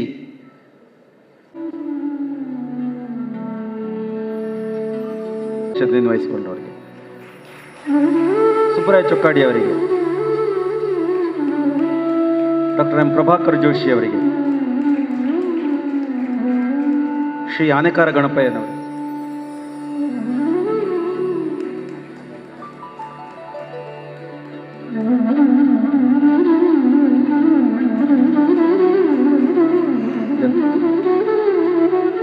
ಧನ್ಯವಾದವನ್ನು ಸಮರ್ಪಿಸ್ತೇವೆ. ಜೊತೆಗೆ ಸಲ್ಲಿಸುತ್ತಾರೆ ಗೌರವ ಅರ್ಪಣೆಯನ್ನು ಬರಬೇಕು. ಹಳೆಯ ಗಣೇಶ್ ಸುಂದರ್ರವರು ಧನ್ಯವಾದವನ್ನು ಅರ್ಪಿಸ್ತಾರೆ. ಈ ವಕೀಲ ವೃತ್ತಿ ಅಂತ ಹೇಳಿದರೆ ನಮಗೆ ರಜೆ ಇಲ್ಲ, ರಜೆ ಕೊಡುವವರು ಇಲ್ಲ. ಎಂ ವಿ ಶಂಕರ ಭಟ್ರು ಹಿರಿಯ ವಕೀಲರು, ಅವರ ವೃತ್ತಿಯಲ್ಲೇ ನಾನಿರುವವ. ಆದ ಕಾರಣ ಕೆಲಸದ ದಿವಸದಲ್ಲಿ ಕೆಲಸವನ್ನು ಬಿಟ್ಟು ಬರುವುದು ಅಂತ ಹೇಳಿದರೆ ಎಷ್ಟು ಕಷ್ಟ ಅಂತ ಹೇಳಿಕೊಂಡು ನಮಗೆ ಗೊತ್ತು. ಶಂಕರ ಭಟ್ರು ಮಂಗಳೂರಿಂದ ಇಲ್ಲಿವರೆಗೆ ಬಂದಿದ್ದಾರೆ, ತನ್ನ ಎಲ್ಲ ಕೆಲಸವನ್ನು ಬಿಟ್ಟು ಇಲ್ಲಿವರೆಗೆ ಬಂದಿದ್ದಾರೆ, ಕಾರ್ಯಕ್ರಮದಲ್ಲಿ ಭಾಗವಹಿಸಿದ್ದಾರೆ. ಅವರಿಗೆ ಸರೋಜಿನಿ ಭಟ್ ಪ್ರತಿಷ್ಠಾನದ ವತಿಯಿಂದ ಹಾಗೂ ಚೂಂತಾರು ಕುಟುಂಬದವರ ವತಿಯಿಂದ ಹೃದಯಾಂತರಾಳದ ಧನ್ಯವಾದಗಳನ್ನು ನಾನು ಅರ್ಪಿಸ್ತಾ ಇದ್ದೇನೆ. ಜೋಶಿಯವರು ಒಂದು ರೀತಿಯಲ್ಲಿ ಹೇಳುವುದಿದ್ರೆ ನಾವು ಸಹೋದ್ಯೋಗಿಗಳು. ಅವರು ಬೆಸೆಂಟಿನಲ್ಲಿ ಉಪನ್ಯಾಸಕರಾಗಿ ನಿವೃತ್ತರಾದವರು. ನಾನೀಗ ಬೆಸೆಂಟಿನಲ್ಲಿ ಉಪನ್ಯಾಸಕನಾಗಿ ಕೆಲಸ ಮಾಡ್ತಾ ಇರುವವನು. ಮಂಗಳೂರಿಂದ ಇಲ್ಲಿವರೆಗೆ ಬಂದಿದ್ದಾರೆ. ಅವರು ಕೂಡ ಅವರ ಕಾರ್ಯಕ್ರಮ ಬಾಹುಳ್ಯ ಎಷ್ಟು ಅಂತ ಹೇಳಿದರೆ ಅವರಿಗೆ ಗೊತ್ತು. ಅವರು ಅಷ್ಟು ಬ್ಯುಸಿಯಾಗಿರ್ತಾರೆ. ಆದರೂ ಕೂಡ ಮುರಳಿಯವರು ಕರೆದಾಗ ಅವರ ಕರೆಗೆ ಹೋಗೊಟ್ಟು ಮಂಗಳೂರಿಂದ ಇಲ್ಲಿವರೆಗೆ ಬಂದು ನಮ್ಮ ಕಾರ್ಯಕ್ರಮದಲ್ಲಿ ಭಾಗವಹಿಸಿದ್ದಾರೆ. ಅವರಿಗೂ ಸರೋಜಿನಿ ಭಟ್ ಪ್ರತಿಷ್ಠಾನ ಹಾಗೂ ಚೂಂತಾರು ಕುಟುಂಬದವರ ಪರವಾಗಿ ಹೃದಯಾಂತರಾಳದ ಧನ್ಯವಾದಗಳನ್ನು ಅರ್ಪಿಸ್ತಾ ಇದ್ದೇನೆ. ಆನೆಕಾರ ಗಣಪಯ್ಯನವರು ಹಿರಿಯವರು, ಊರಿನವರು ಹಾಗೂ ಮಹೇಶನ ಒಡನಾಡಿಯಾಗಿ ಇಲ್ಲೇ ಇರುವಂಥವರು. ಮಹೇಶನಿಗೆ ಮಾರ್ಗದರ್ಶನ ನೀಡ್ತಾ ಇದ್ದಾರೆ. ಅವರು ಕೂಡ ನಮ್ಮ ಕಾರ್ಯಕ್ರಮಕ್ಕೆ ನಾವು ಕರೆದಾಗ ಸಂತೋಷದಿಂದ ಬಂದು ಭಾಗವಹಿಸಿದ್ದಾರೆ. ಅವರಿಗೂ ಅನಂತ ಧನ್ಯವಾದಗಳನ್ನು ಅರ್ಪಿಸ್ತಾ ಇದ್ದೇನೆ. ಸರೋಜಿನಿ ಪ್ರತಿಷ್ಠಾನ ಹಾಗೂ ಚೂಂತಾರು ಕುಟುಂಬದವರ ಪರವಾಗಿ. ಸುಬ್ರಾಯ ಚೊಕ್ಕಾಡಿಯವರು, ಅವರು ಕೂಡ ಈ ಊರಿನವರೇ, ಕವಿಗಳು, ಜನಾನುರಾಗಿಗಳು. ನಾವು ಕರೆದಾಗ ನಮ್ಮ ಕಾರ್ಯಕ್ರಮದಲ್ಲಿ ಬಂದು ಭಾಗವಹಿಸಿ ಸಮಾರಂಭವನ್ನು ಚಂದವಾಗಿ ನಡೆಸಿಕೊಟ್ಟಿದ್ದಾರೆ. ಅವರಿಗೂ ಕೂಡ ಸರೋಜಿನಿ ಭಟ್ ಪ್ರತಿಷ್ಠಾನ ಹಾಗೂ ಚೂಂತಾರು ಕುಟುಂಬದವರ ಪರವಾಗಿ ಧನ್ಯವಾದಗಳನ್ನು ಅರ್ಪಿಸ್ತಾ ಇದ್ದೇನೆ. ಹಾಗೂ ಈ ಒಂದು ಕಾರ್ಯಕ್ರಮ ಆಗಬೇಕಿದ್ದರೆ ಒಬ್ಬರಿಂದ ಆಗುವಂಥ ಕೆಲಸ ಅಲ್ಲ. ಇದಕ್ಕೆ ಎಷ್ಟೋ ಜನ ದುಡಿದಿದ್ದಾರೆ. ಪರೋಕ್ಷವಾಗಿ, ಪ್ರತ್ಯಕ್ಷವಾಗಿ ಎಲ್ಲರೂ ಕೂಡ ದುಡಿದು ಈ ಕಾರ್ಯಕ್ರಮವನ್ನು ಯಶಸ್ವಿಯಾಗಿ ನೆರವೇರಿಸಿದ್ದಾರೆ. ಅವರಿಗೂ ಎಲ್ಲರಿಗೂ ನಮ್ಮ ಚೂಂತಾರು ಕುಟುಂಬದವರ ಪರವಾಗಿ ಹಾಗೂ ಪ್ರತಿಷ್ಠಾನದ ಪರವಾಗಿ ಧನ್ಯವಾದಗಳನ್ನು ಅರ್ಪಿಸ್ತಾ ಇದ್ದೇನೆ. ಪುರೋಹಿತರು ವೈದಿಕ ಕಾರ್ಯಕ್ರಮಗಳನ್ನು ಬೆಳಗ್ಗೆ ನಡೆಸಿಕೊಟ್ಟರು. ಚಂದವಾಗಿ ಸಾಂಗವಾಗಿ ಸರಿಯಾಗಿ ನಮಗೆ ಸಂತೃಪ್ತಿಯಾಗುವ ರೀತಿಯಲ್ಲೇ ನಡೆಸಿಕೊಟ್ಟಿದ್ದಾರೆ ಎಲ್ಲ ಕಾರ್ಯಕ್ರಮಗಳನ್ನು. ಎಲ್ಲವರಿಗೂ ನಾನು ವಂದಿಸ್ತಾ ಇದ್ದೇನೆ. ಹಾಗೂ ನೆರೆದಿರುವ ಎಲ್ಲ ನಮ್ಮ ಮಾವನವರ ಶಿಷ್ಯ ವೃಂದದವರಿಗೆ, ಬಂಧು ಬಾಂಧವರಿಗೆ ಹಾಗೂ ಮಾಧ್ಯಮದವರಿಗೂ ಕೂಡ ಮಾಧ್ಯಮದವರು ಕೂಡ ಇಲ್ಲಿ ಬಂದು ನೆರೆದಿದ್ದಾರೆ. ಎಲ್ಲವರಿಗೂ ನಾನು ಧನ್ಯವಾದಗಳನ್ನು ಅರ್ಪಿಸ್ತಾ ಇದ್ದೇನೆ. ಈಗ ಬಂಧುಗಳು ಕೆಲವರು ತಯಾರು ಮಾಡ್ಕೊಂಡು ಬಂದಿದ್ದಾರೆ. ಚುಂತಾರ್ ಲಕ್ಷ್ಮೀನಾರಾಯಣ ಭಟ್ರಿಗೆ ಗೌರವವನ್ನು ಸಲ್ಲಿಸಿ ಆಶೀರ್ವಾದವನ್ನು ಪಡ್ಕೊಳ್ಬೇಕಾಗಿ ವಿನಂತಿಸಿಕೊಳ್ತಾ ಇದ್ದೇನೆ.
ಗಮದನೆ ಗಮದನೆ ಗಮದನೆ ತೋಂತನ ತನದರನ